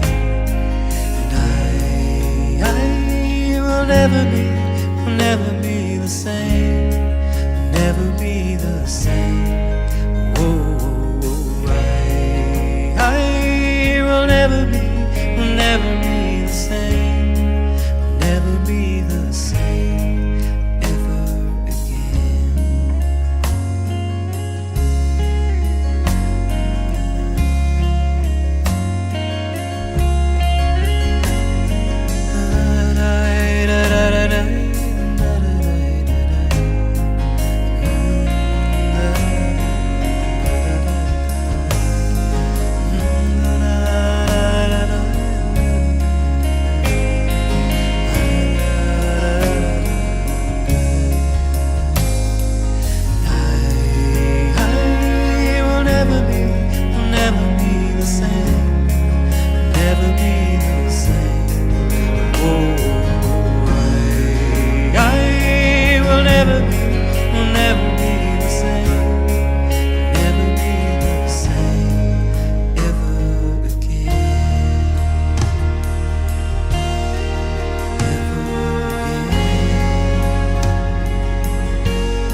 Never be the same.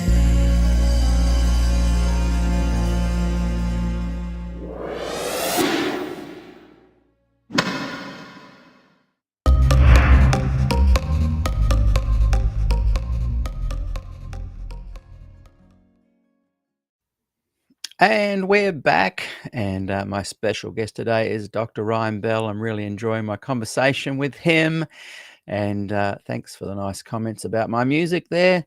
If you'd like to support my channel, you can buy me a hot drink and scan that QR code. Much appreciated. We reached the goal the other on Friday for me to get $200 or $300 to be able to bring up the old website, and that's all going ahead. And those that would like to listen to that music for free, there on Spotify. It's from an album I did 20 years ago. Can't believe it, Ryan. And that's called Standing at the Cross, Peter Dixon Band on Spotify, and you can scan It's the very QR. catchy. Ah, thank you very much. Yeah. And yeah, so that's a bit of plugs there. As I said, Ryan Bell is my special guest today. Welcome back, everybody. I don't know if you saw anything in the comments or there that you wanted to address. Happy to just plow straight on. Yeah, I think that's good. There's times I wish I could comment, but I don't think I have a comment ability. But so Right. not for lack of wanting to, folks. But yeah, thanks for everything. So, a year without God. Tell us now, we've kind of got a bit of background leading up to that. You kind of reach a point, almost like a boiling point. You're mentioning a bit of anxiety and the cognitive dissonance and these kind of things going on. And Yeah. you put out a like uh, by saying what you said, that you were going to live for a year without God at the beginning of that year, it created an explosion within the Adventist church. Uh, we heard it down here, down under. And tell us a little bit now, leading into that, what was going through your mind? Did you expect ramifications? Had you already left the Hollywood church? Give us a bit of a setting. Take us into Yeah. a year without God. Yeah. So, I mean, as I mentioned earlier, we had been exploring, Good Friday themes in the church, um, and Holy Saturday.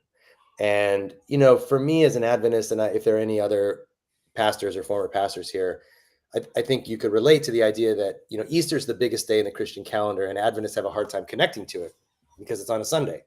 And we're always either trying to have Easter on Saturday, which is kind of weird, or trying to have a second service the next day in honor of Easter, even though we don't celebrate our Sabbath on Sunday.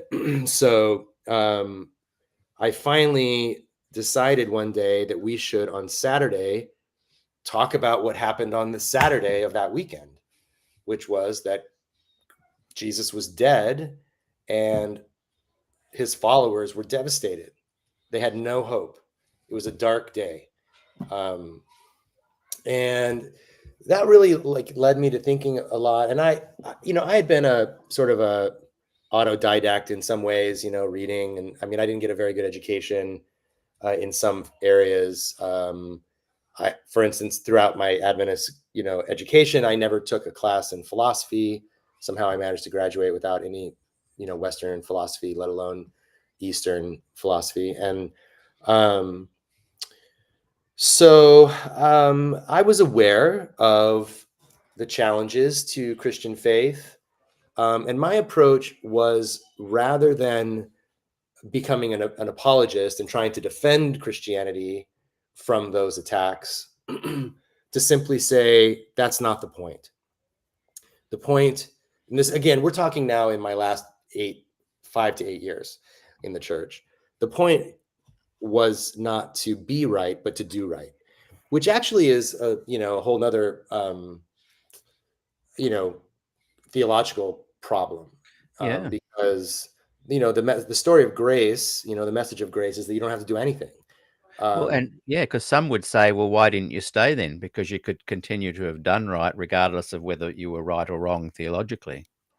But Right, come exactly. to Well, that. so yeah, to get to your question, I was fired or I quit, depending on who you ask, the Adventist church. And at that point, I was like, wow, what do I do now? I don't know how to describe it. It was exhilarating and terrifying at the same time.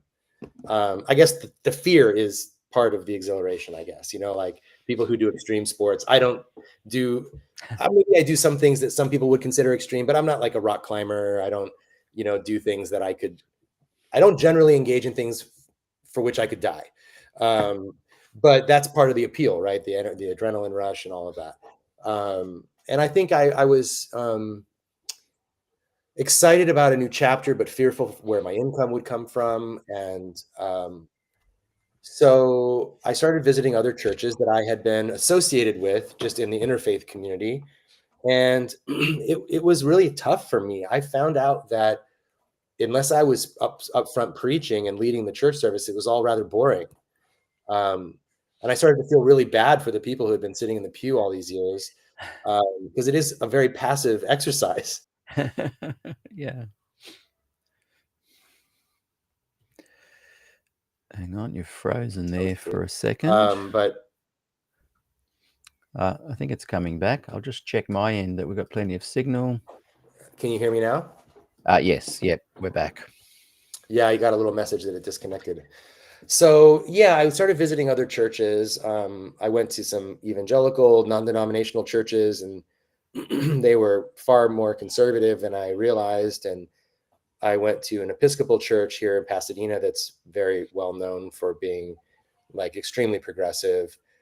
Desmond Tutu came back in the day annually to speak Wow. at the church. And it's very high Anglican, so or like Episcopal, we would say. And it was still, my friend Greta Vosper writes about this, where, a church will have a very progressive message, social message, very inclusive to the extreme, but they'll still sing hymns about, only by the blood of Jesus, or and you're saying, in your outward message, you're saying all are welcome, whether it's Muslims or Jews or anybody's welcome. But then you have this hymn that you use in your worship that talks about how you have to believe in Jesus. Or the liturgy in the case of Anglicanism, the confessions, and I mean the what do you call it, the creeds, are very specific, and there's just this huge disconnect between what the minister is saying and what the liturgy says. And the word liturgy means the work of the people, which is, it's a way of practicing your faith communally in a space. And I just found it to be so alienating still to me. And it was also very white liberal. It felt very like they were very proud of themselves for having the right opinion about everything. And then, I went to this Catholic church that I had a good relationship with, and it was so Catholic. There's just no way. That's like a whole nother ball of wax. So I just couldn't find a place to fit in. So I just took a break from all of that. Had you thought about starting your own little breakaway independent and taking a lot of your friends that you'd made at the Hollywood church? A lot of people encouraged me to do that. I did consider that. But the other reality in all of this is that I was so burned out. Right. And I really at that point was so tired of the struggle, but also this feeling that church, like every week, I would stand up there and try to whip up this enthusiasm for the work we were doing. And it was just, if I wasn't on top of my game that week, people would go home feeling rather kind of like, oh, it was all right, but it was like a show. Yeah. Okay. It was like being a comedian, and you had to keep people laughing. And if you didn't, the show failed, and that could really affect your career. Yeah. Yeah. And I was just so tired of the show, of trying to put on a show every week. So then I thought about like something more autonomous, something less like preacher driven.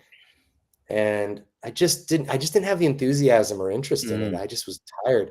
And the idea of not having something to do on the weekend, for the first time in 42 years, I had a weekend.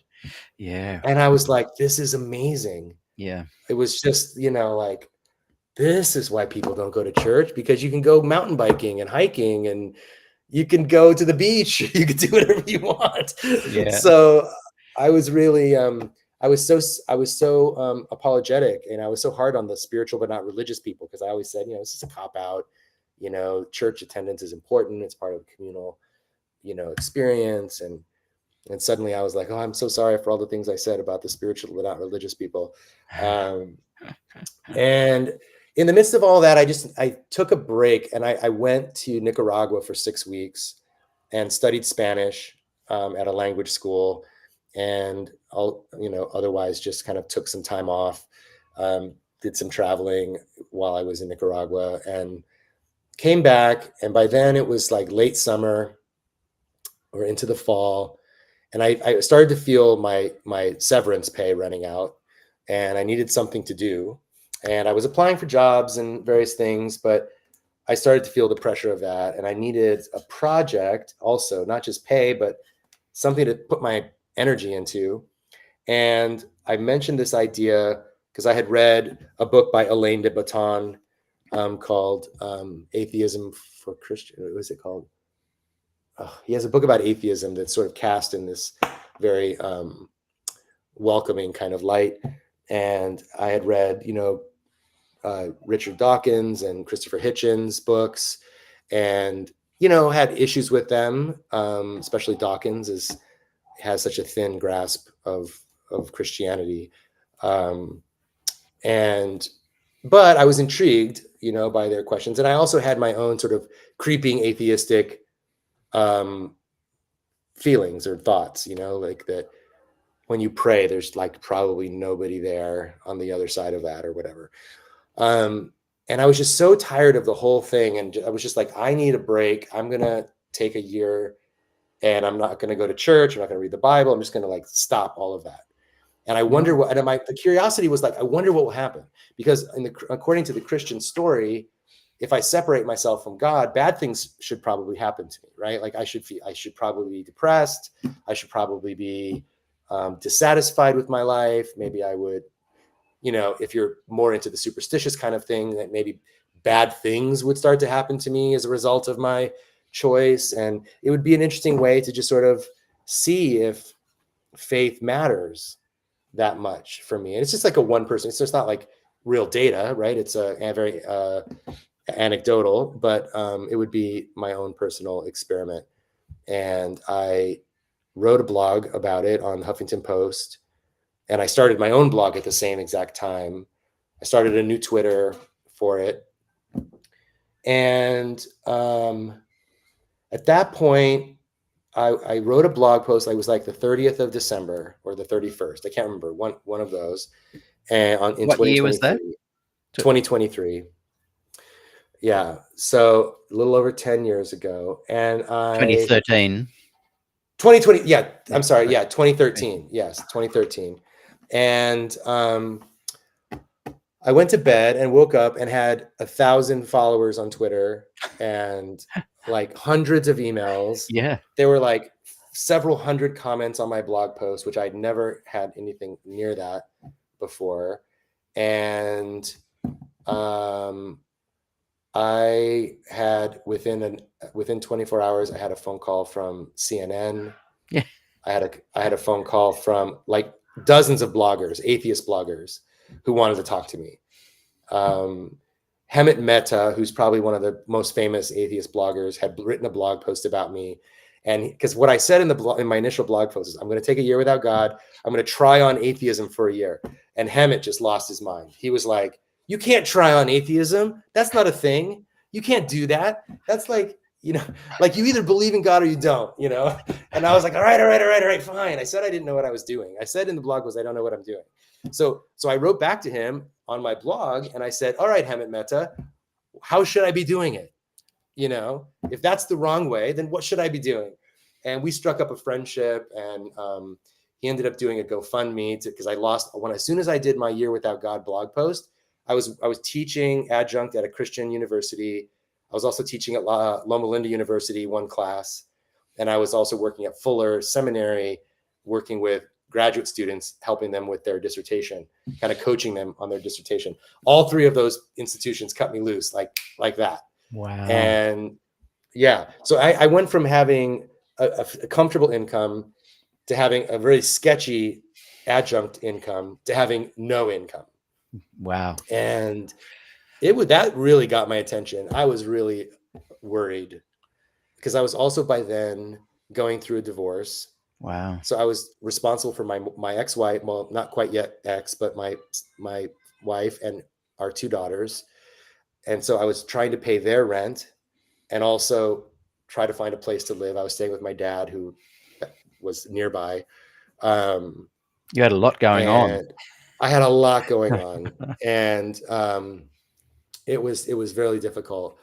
And Hemant did a GoFundMe, and that really was crucial for me because it ended up being like $20,000, and it bought me 5 or 6 months of being able to just write and work on this project, which kind of became my job for a little while. And what I meant by trying on a year without God was basically, how when you go to a movie, let's say, and this will be geographically relevant, like let's say Lord of the Rings. Okay. So you go to see Lord of the Rings and you sit down in your seat, you got your popcorn, you have your caffeine-free, Coca-Cola, and you although you probably shouldn't be in the movies in the first place, but, and it's about sorcery and stuff. So we're off on a bad foot here, but let's just say you're in the movie, right? And one of the first things that comes on the screen is a wizard. And you're thinking to yourself, there are no wizards. That's ridiculous. What is this? You know? And then there's orcs and goblins, and you're like, that stuff doesn't exist. No, what you do is you suspend your disbelief for the sake of the story, and you enjoy the story. And at the end of the movie, you might have your critiques, but you're like, wow, that was an amazing story. I love that movie. If, you know, maybe you didn't love the movie, but let's just say you did. You love that movie.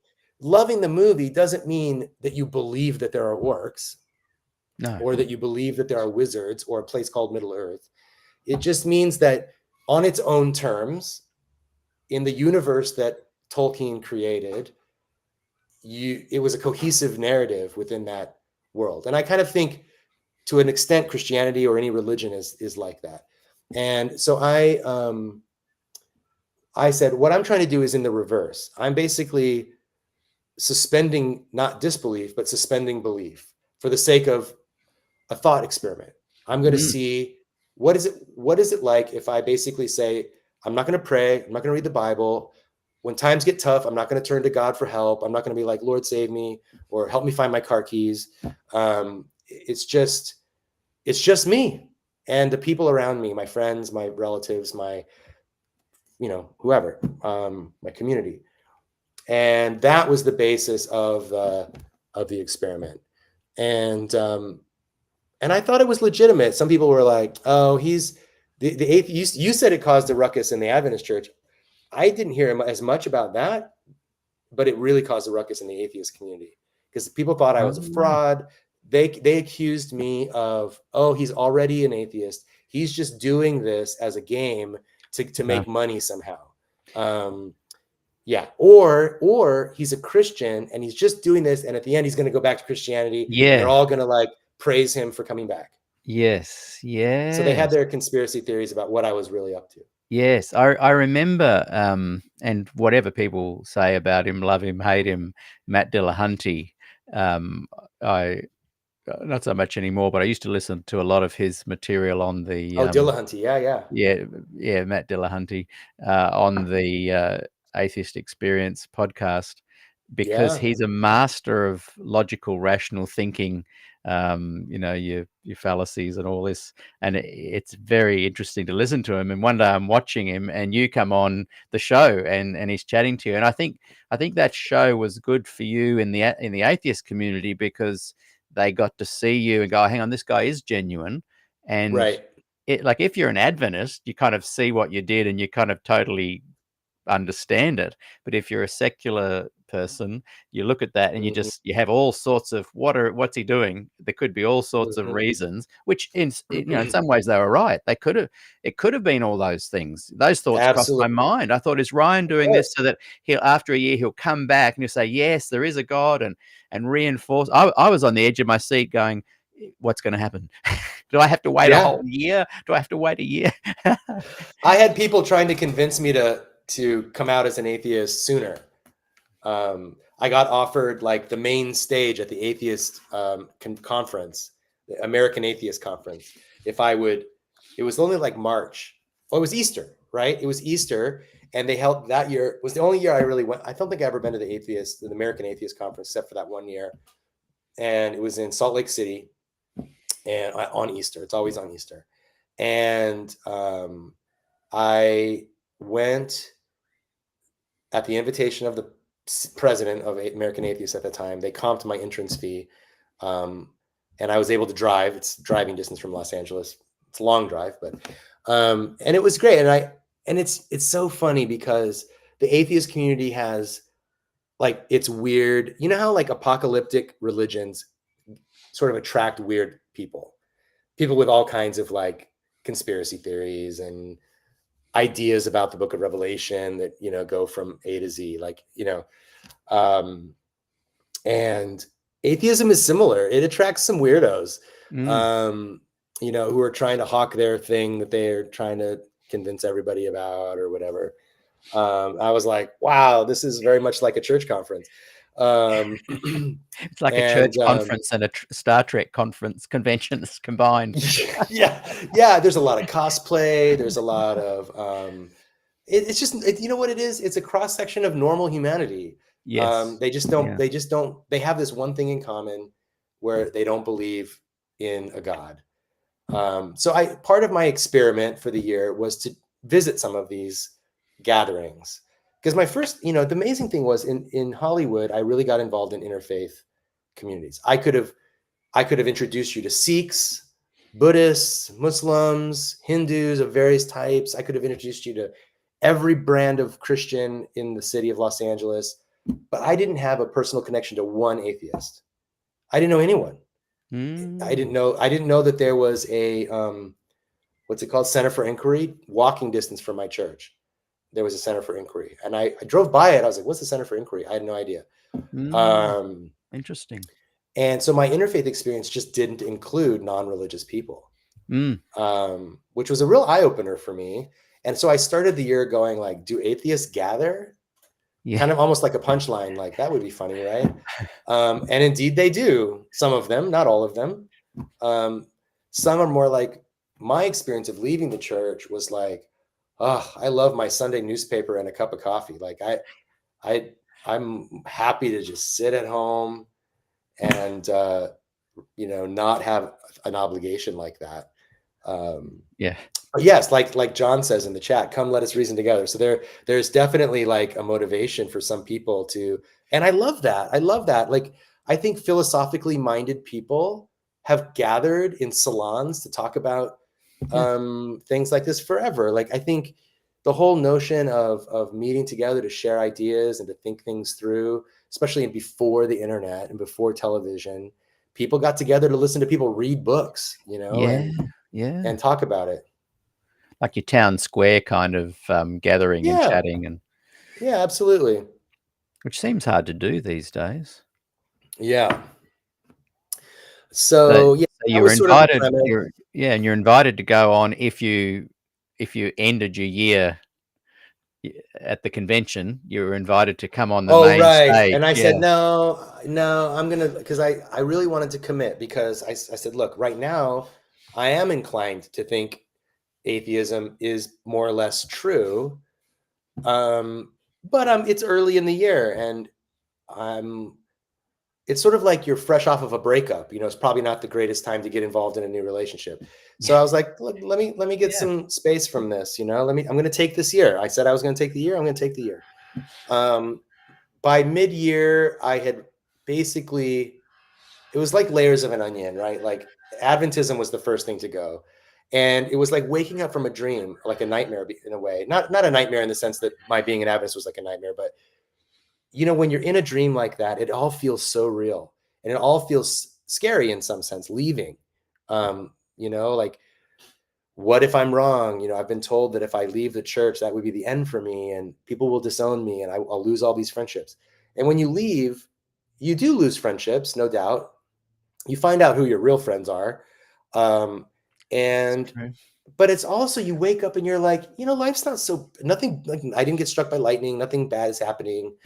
And so that was the first thing to go. And then, like, any Bible-based belief in God was the next thing to go. Like, any notion of God that was based on, like, the Jesus of the Bible. Like, there were people who were still arguing with me about, like, cosmic problems, like whether you could account for the universe without a God. That's different, than saying the God of the Bible is real, so that was sort of the next thing to go. And then the next layer is like a Star Wars God, like there's a force, in the universe that kind of holds the cosmos together. That's maybe the most appealing thing, because you can neither prove nor disprove it. It makes a kind of intuitive sense. We have these strong and weak forces in physics that nobody knows why they're there. They just kind of hold things together. And gravity, like, we can measure it, but we don't know what it is really. It's just there. It exists between large masses and, whatever. So maybe there is force, a divine creation, creator type being that has that, the whole world in his hands, so to speak. And then the question is like, does that thing have agency? Does that thing have a will? Does it want to know me? Is it inviting me to know it? Like, so, I pretty quickly arrived at a kind of naturalism, which is and I'm not a scientist, so I can't verify these things personally in a laboratory, but I felt finally at ease, believing that the things that I could see and experience with my senses, and when we amplify our senses with scientific instruments like microscopes and telescopes, like our senses times the way that we amplify those senses, that's the world that we know. And it's the most straightforward way of dealing with reality. It helps me to avoid magical thinking. It helps me to avoid pitfalls in sort of like rationality. Could there be something that is beyond my rational senses? Of course, there could be. And I'm totally fine with the idea. My wife actually was raised Christian, but has never really felt at home in Christianity. She's not a Christian, hasn't been probably since she left home as a college student, but kind of has a feeling like I described before, like there's something that's, maybe love, maybe like an energizing force that kind of keeps us all together. And I certainly don't begrudge her that. I see how it makes a kind of narrative sense. It kind of helps answer some questions that are rather uncomfortable, like the idea that we're alone in the universe, or at least not alone in the universe, but it's like we're not, nobody's coming to save us. That's the bottom line for me. Nobody's coming to save us. We're the ones that we're waiting for. Like whatever happens in the world happens because that's what we decided to do or not do. If the world, is consumed by global warming and becomes uninhabitable by most humans, that'll just be because we decided that that's what we wanted to do, and we didn't have the political or emotional or psychological will to do anything different. And I think that's the onus is on us. And it's hard to accept in some ways, but it's also very liberating. For me, I just feel at ease with it. It's like, it makes sense to me. And I realize that it's not going to make sense to everyone. And I'm not on a campaign to turn everyone into an atheist. I don't think that's smart. I do think that on the whole, religious faith tends to be infantilizing and like not great for people. But I also prefer the Dodgers, and other people prefer other sports teams, So, I realize that, people are going to come to different conclusions. It's important to note that, religion is like important to people's well-being in many ways. People are healthier psychologically on the whole when they have something sacred, something that they hold sacred. And for a lot of people, that's a religion or a belief in something bigger than them. For other people, it can be a kind of an ideal, democracy, or the sense of humanitarian well-being, something that we live for, though, that's outside of ourselves. I remember the first time I asked sorry, Arthur, who are you with? Arthur Klim just wrote, I was with you until you mentioned the Dodgers. Sorry, it's like religion. I was born with it. I'll take it to my grave. What was I saying before that? Though that was a good diversion. Shoot. Nice. I lost my train of thought. That's okay. It's my fault. It'll come back. No, it'll come back. Yeah, but I think it's it's important for people to be honest with themselves. People sometimes are like, I don't know, I'm confused. There's a part of me that believes, part of me that doesn't, and I'm like, that's fine. It's fine to live in that unknown.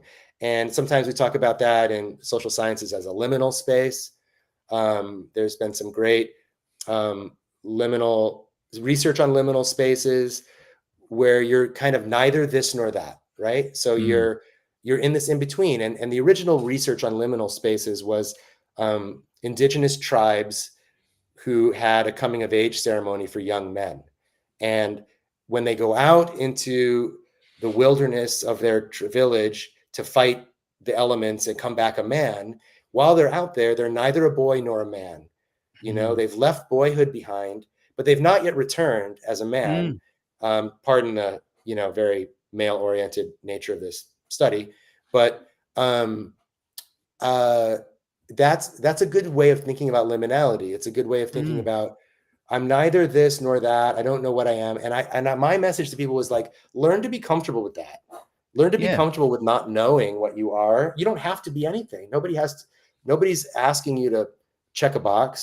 That was your year So without yeah, God, wasn't it? That was your that was it. That was my liminal initiation period. space. Mm. Right. Mm. So to Cindy Lou's question in the chat, I am an atheist now.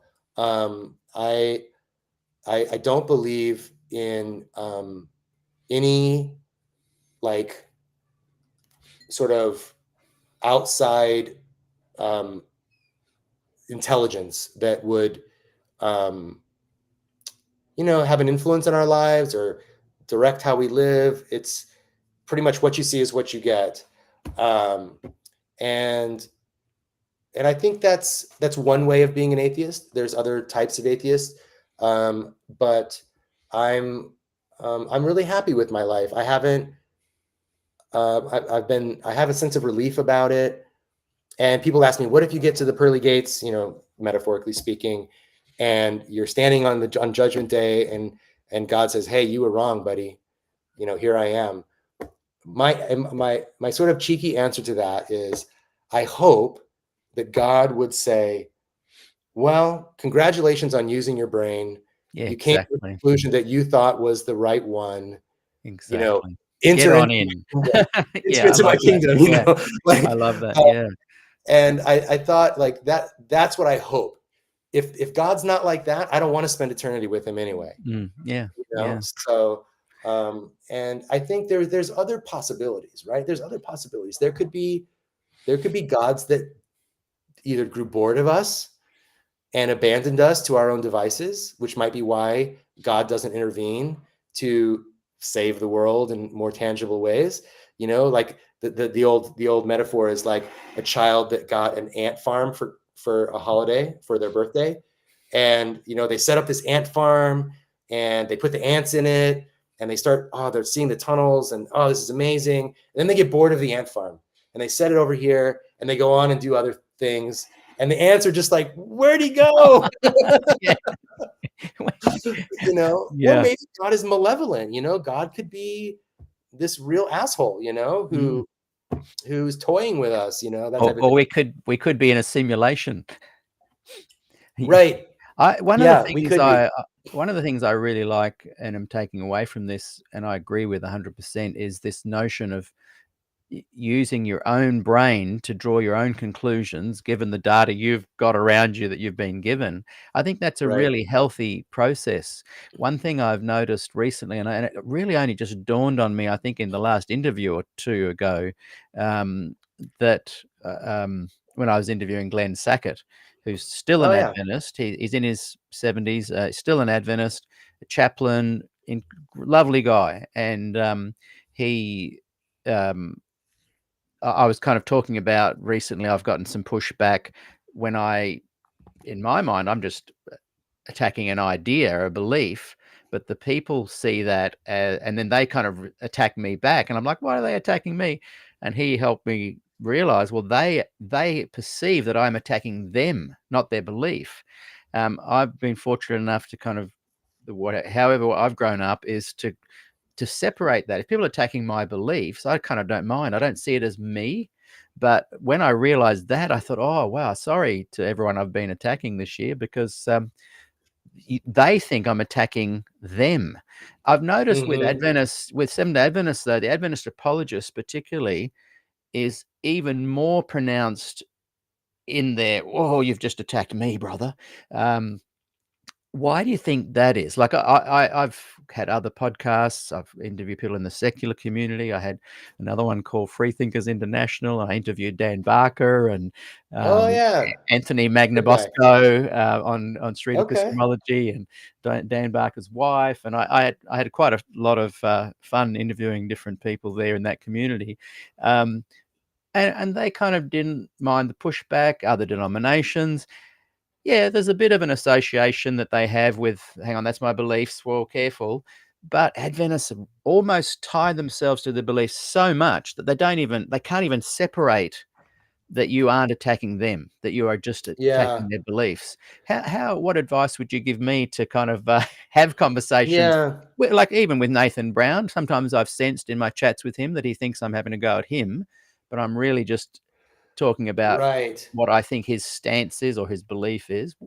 So A, Yeah. why do you think it's so strong within Adventists? And B, what advice would you give as I continue to have conversations with Adventist apologists? Yeah, I would say it's actually a thing about religions, not just Adventists. I've Okay. experienced it with other people who have strong belief-oriented religions. A lot of religions aren't about believing the right thing. Christians are very much about believing things. You know you're a Christian because you believe certain things. Um, a lot of other religions, you know you're a member of that religion because you behave a certain way or you practice certain practices. Um, but I think so. I said this to a class. There's a friend of mine who's a Hindu who teaches at USC, University of Southern California, here in Los Angeles, and he invites me every year to come and talk about humanism to his class on world religions. And sometimes the students will ask me questions at the end, and I inevitably always say, like, it's hard for me to answer these questions without sounding like I'm condescending to you, because it sounds like I thought about it and decided that those are infantile notions, and I've risen above it, right? That's kind of how it sounds. And so I think people feel attacked because they feel like I think I'm better than them. Right. I used to think that too when I was younger. Right. But Right. I've matured now, and I have these beliefs, which are scientific and much more rational. Mm. And there's a kind of arrogance almost built into. It's almost hard to talk about. Like what do I think are the origins of religion? I mean, I think the origins of religion are quite well documented in the anthropological literature. People had experiences of things they couldn't explain. They attributed it to gods. Also, gods were good at creating conformity within communities and creating bonds of unity within in-groups and clearly defining the out-groups. You can see this in the Hebrew Bible, with the Philistines and the Israelites, and it was clear, like, their gods versus our gods. And what defined people as an in-group was they shared the same God. And that kept you safe because you were with your people, your God would protect you, and you knew who the bad guys were It's because they almost had an the other. evolutionary mechanism. Of course, it is Mm. absolutely an evolutionary mechanism, Mm. and people, it was adaptive, right? It was evolutionarily adaptive to human Mm. development to have religious beliefs because it kept people in line. You Mm. could, people with sort of antisocial behaviors could be shunned because they didn't obey the Mm. gods. You could really keep order, which Yeah. is how religion still function, to keep order. Keep people in line. And I think, generally speaking, I'm not an anthropologist, but generally speaking, I think that we have outgrown the need for this type of adaptation, and it tends to be maladaptive now to Mm. our place in Mm. the world as human beings. And so now we're excluding people who don't need to be excluded. It's not adaptive to us as humans to Yeah. exclude gay people because they don't believe in our God's, Yeah. mandates about, it's not, It's that like doesn't work for us our anymore. it's like our wiring to really obsess over sugar, because there might be Right. times when there's no sugar, whereas now we've got heaps of food and, Yeah. it's Yeah. it's Yeah. it's Yeah. no longer needed, but it takes probably another million years for our genes to catch up with our Yeah. our actual setting. So if I explain that to someone, like, I think that religion was an adaptation that served a purpose, and we no longer serves a purpose. it makes it sound like religious people are living in the dark ages. And some atheists will say those things explicitly. They're living in the dark ages. And I'm like, okay, like I don't think people are stupid, or I mean, I believed lots of things that I don't believe anymore. And I didn't think I was stupid. I have a terminal degree in religion. I mean, I've studied things. I'm smart, I think. The other reason I think people get defensive is that Christian religion, and probably all religion, is very much tied up with notions of being good. Like, so we have our belief system connected to I'm a good person. Mm. And so if you attack my belief system, essentially you're saying to me, I'm not a good person. Right. And I get very defensive about that. Yes. I get Like it. atheists, Yeah. especially atheism, like not so much maybe Adventism and whatever, but I think some of it has to do with that. But with atheism versus theism, if you say that a person's Christianity is like an infantile disorder or something like that, or that they're misled or naive, for them, for Christians, for most Christians, Christianity and being a good person are basically inseparable. Right. And so if you attack their Christianity, you're attacking their whole mental conception of what it means to be a good person. And that is worth getting defensive about. Like, wait a second, like, what are you talking about? So trying to separate like notions of the good from religion, it's a tough thing to do. But I've noticed that I'm on about the same things I was on about as a progressive Adventist, as an atheist. I care about, housing. I have a housing shirt on. Yeah. Homes for people, not for profits. It's back to front. It's back to front, but we can. It's back to front. Yeah. Sorry about that. That's all right. Homes for people, not for profits. Not for profits. Yes, I like so it. I'm like, I'm anti-homeless. I'm trying to solve homelessness. I'm doing all the same things that I was doing as an Adventist pastor. Exactly. That's interesting too. I'm doing them now as a person who doesn't have a metaphysical belief. Yeah. But it's still got a pastoral care belief in let's help each other. Yeah. We're humans in this together. If I've got more, let's help those with less. Yeah, that's really interesting. And it's been good these last couple of interviews where I've gone, yeah, okay, I can see how, because I was getting all hoity-toity, they're attacking my character just to say that whatever I'm saying carries no weight. And then I thought, when I chatted to Glenn Sackett, I suddenly thought, oh, hang on a second, they are feeling attacked. So, right. And hearing what you've just said, then it helps me. That'll help me in my future conversations. It's also okay to feel attacked. Like Christians have criticized my atheism, and I sometimes feel attacked by that. And I'm like, it's okay. Yeah. I'll get through it. Like, it's not. And people say, oh, you're just angry. So what? It's okay to be angry. Like, what's the problem? There are things worth being angry about. And then it's also times that you get past it and you're not angry. I'm not angry anymore.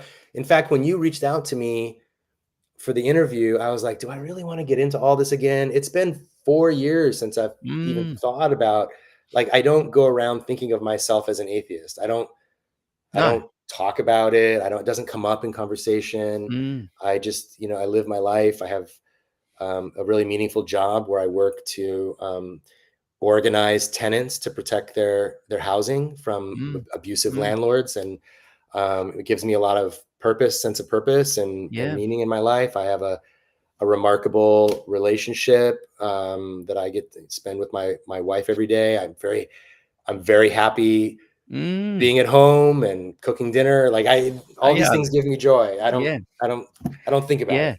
And I think in if you take this notion that Ryan Bell is still someone who cares about people and humans, I've always had this sense that you speaking into this community that I've kind of raised up, that's got every kind of possible Adventist, former Adventist, current Adventist within it.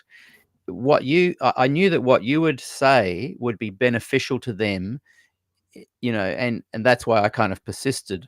And I'm so glad you have come on, and hopefully you can feel the benefits of that connection too.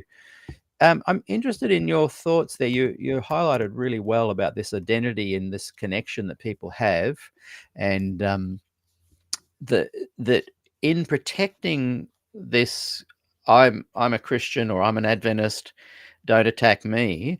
They've also painted the atheist or the non-believer, like you said, if they're going, you're attacking their sense of being a good person.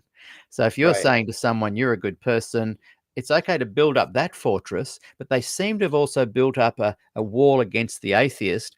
The term atheist is the next thing is you're an evil person. Have you had people kind of start to treat you as that kind of person, and what advice would you give to the budding atheist, agnostic, freethinker who is a little bit fearful of the kind of barrage of attack that they're going to get, because the Christian has set up a really straight path from leave Christianity, go to atheism, you're already working for the devil. Yeah. I mean, I think when people, it was hard at first. It was definitely hard at first. I felt very left. More than the attacks, what hurt me the most was people that I thought were my close friends in the church who just basically abandoned me and said nothing. I was like, okay, like I guess I'm like untouchable now, or something like that. It's it's like Judas, in Jesus. Like it's hard to be betrayed by someone who's not your friend. You can only be betrayed by a friend, right? You can only be truly hurt by someone you love. Like it's someone who doesn't. I mean, some stranger criticizes me, I don't give a shit. Like it means nothing to me.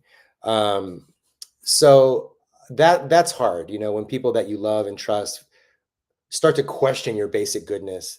I think it is challenging. But I think you just have to like show that show who you are, like be who you are. And over time, people see who you are. I also think that people, and others have pointed this out to me too, when you take a different path that people think is wrong and you turn out to be a healthy person, whatever, more or less. None of us are fully healthy, but whatever. Like you turn out to be a relatively healthy person, it actually challenges their worldview in a way. It's almost like attacking their worldview by proxy. Like I'm not out there attacking Christians, but by being an atheist who's doing just fine, it does call into question the notion that you must be Christian. Otherwise, you won't be fine. Because here I am, I'm fine. Yeah. And Christians may think, okay, he's fine now, but he's not ultimately fine. He's going to go to hell or whatever. And I'm like, okay, you got me there. Like maybe, but I think just, living your life. And I think people get defensive when they feel challenged. So I started to see those attacks as actually a little bit of insecurity on the other person's side. It's a bit of a mirror. Yeah, it's a bit of a mirror. Like, so if you're arguing in good faith and you're saying, look, brother, this is what I think. I'm not trying to impose this on you. I'm just like, we're just having a conversation here. And they get defensive and start feeling like a little bit like put upon. My first thing these days is to think, okay, that's making them feel a little insecure. And so now they're uncomfortable, but that has nothing to do with me. Like they're not attacking me. They're feeling insecure. Which is something I've also have that experience of feeling insecure. I know what that feels like. And I'm empathetic that my comment has made them feel insecure. And I'm not a person who loves conflict. I'm a person who prefers harmony. So it makes me feel bad, that I've made you feel bad, like I don't like doing that, but I don't know what else to say. Like you asked me a question, I gave you an answer. If it makes you feel bad, I don't know. You've still got to be true to yourself. When and we'll wrap it up because I know it's getting late your end, but when you said to those seminaries or when you would speak at different places and you said, hey, I might be coming across as if I'm pious and speaking from a high moral ground, what did you say next and what was the response? The last one was like, how do you know, like the last question I got from a student was like, how do you know what's good if you don't have religion? Like you talk about being a good person, but how would you even know what that is without some kind of moral basis in religion or something like that? And, so I prefaced it by saying this might sound a little, I don't mean for this to sound condescending, but I think we decide what's good the way that people have always decided what's good, which is that we think about it, and because I certainly hope you're not deciding what's good based on the Bible, because the Mm, Bible mm, has lots of things in it that aren't good, yeah. that you would not want to emulate, right? So the Bible is not like a moral storybook where you just do everything that's in the Bible. It's this narrative that's been cobbled together by hundreds, if not thousands of people. So we don't like, the Bible permits many things that we would forbid today, Mm, and so how did we come to the conclusion that, like progressive Christians, how did you come to the conclusion that gay people are okay, that they're not hated by God? Well, you thought about it. You yes. reasoned about it. You were like, does this make sense? And you said Yeah. to yourself, it doesn't make sense. Yeah. So we have to take this Bible text and what seems to make sense and a kind of sense of moral ethics about how we Mm, treat people, and you put that all together and you try to figure out what to do. That's how we've always decided what's good. And um, and that's how the Bible characters are figuring out what's good, if you take it at yeah. face value. Yeah. There's lots And of it's how all Jacob yeah, struggled at the. moral Yeah. ambiguities, and there's Mm, weird shit that happens, where people sleep with their relatives and then God rebukes them, and then they're, you know what I mean? Like, it's just like yeah. weird, crazy things happen in the Bible, which I think is one of the most endearing things about the Bible, honestly, Mm, is that it is full of all this mess and real people. mm, So anyway, that's the kind of thing that I was like, I hope this doesn't sound superior, right. but honestly, if you need God to tell you what's right and wrong, that may be an indicator of a bigger problem. And Yeah. also, how do you know what God's telling you?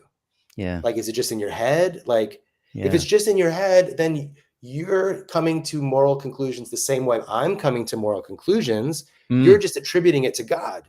yeah. You're And just saying God told you. why believe God told Ellen White to tell you, or how is that different to God telling Joseph Smith to tell someone? There's all Right. these things that you Yeah. You eventually. can attribute it to whatever you want to attribute it to. Yeah. One person attributes it to their rational thinking. Other person attributes it to God or Ellen White or whatever. Yeah. And at the end of the day, we're all doing the same thing. We're all Yeah. doing the same thing. We're reasoning together as a community of humans to be like, okay, probably not good if we go around killing each other for no reason, Yeah. right? But also, maybe some people are allowed to be killed under certain circumstances. Mm, And we're mm, going to spell out what those circumstances are.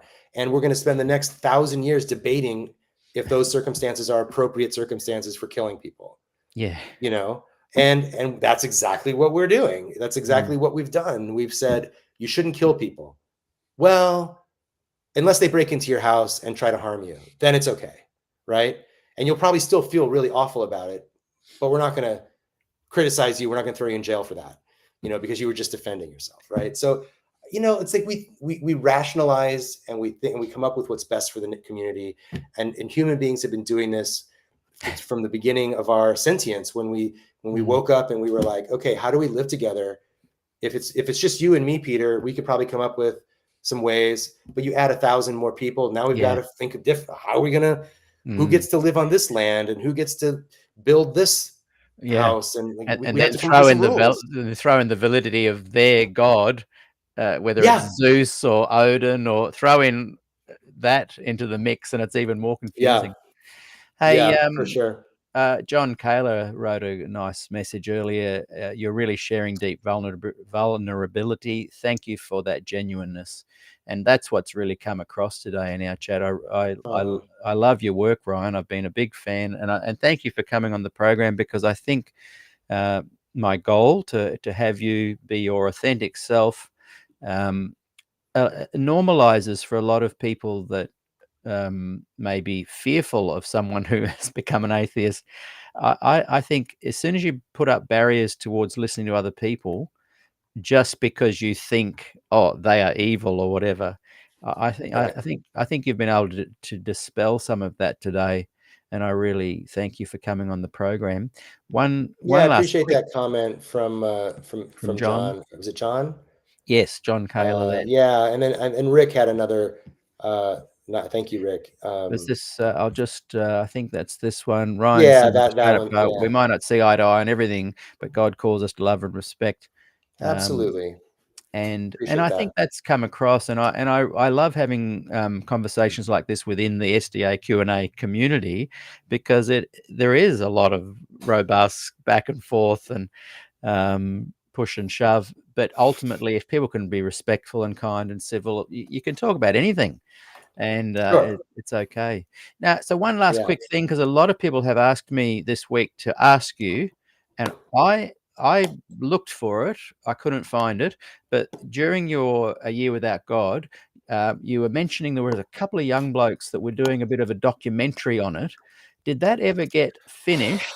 Because I cannot find it, and I would love to watch it. It never did. And it's now with another filmmaker who said he was going to try to finish it. I haven't heard from an update in over a year. So maybe one day it'll come out, but it has not come out. I wonder if we can, is there any contact you could put on the screen that we could all email and say, hey, get on with it. We want to watch this. I'll see if I Who can can we follow up with hassle? you. Okay, I can perfect. follow up with you if I can come up with an email, and then you can. I can even maybe invite them onto the show and say, hey, where are you There up you to? Let's go. talk about where you're He at is now. he is a cool guy in his own Yeah. right, talking about these things. And is he still an Adventist?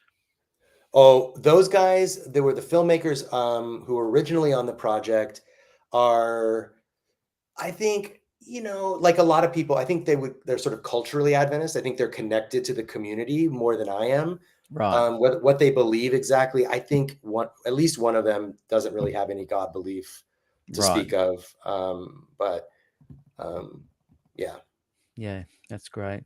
Well, thank you again. We love that you've been on the Yeah, my show. pleasure. Thanks everybody for being here.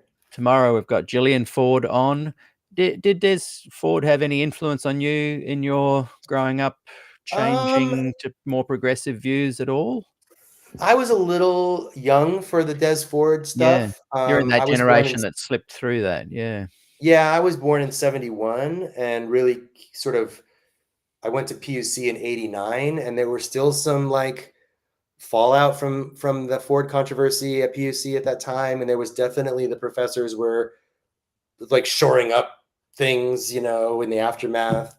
But I did meet him once at a Spectrum event. But it doesn't have that particular whole controversy around the investigative judgment. I feel like my generation had moved more to like scientific creationism and Sure. LGBTQ equality, and it was Yeah. like the investigative judgment was like Yeah. so abstract, like we never even got there in the first place. I don't know if I ever fully onboarded that notion of, Yeah. as an Uh, Adventist pastor. I was like, yeah. okay, What that is it? is Yeah. whatever. I've discovered in a lot of the interviews I've done in the last year or the last 6 months is that there's no Adventist pastor that can actually, they always go, and then, oh, what happens next? There's no Yeah, consensus. exactly. Even a Yeah. guy I interviewed recently that's very conservative, fundamentalist. I asked him a question right at the end, and he goes, "Oh no, that's not. No, I don't think it's that. I'll need to check on that." And he wrote back later and said, "Yeah, you were right with that. I've been teaching that point wrong." And I thought, okay, How well there we go, funny. mate. How funny. We'll leave it there. Thank you so much. I hope I can get you back on again. Yeah, let's do it And again. This and was and fun. we can really chat about what you do now. I'd love to Yeah, talk that'd be about love. more. I would love to talk about that. Until next time, Ryan Bell, everyone. Thank you very much. Good night.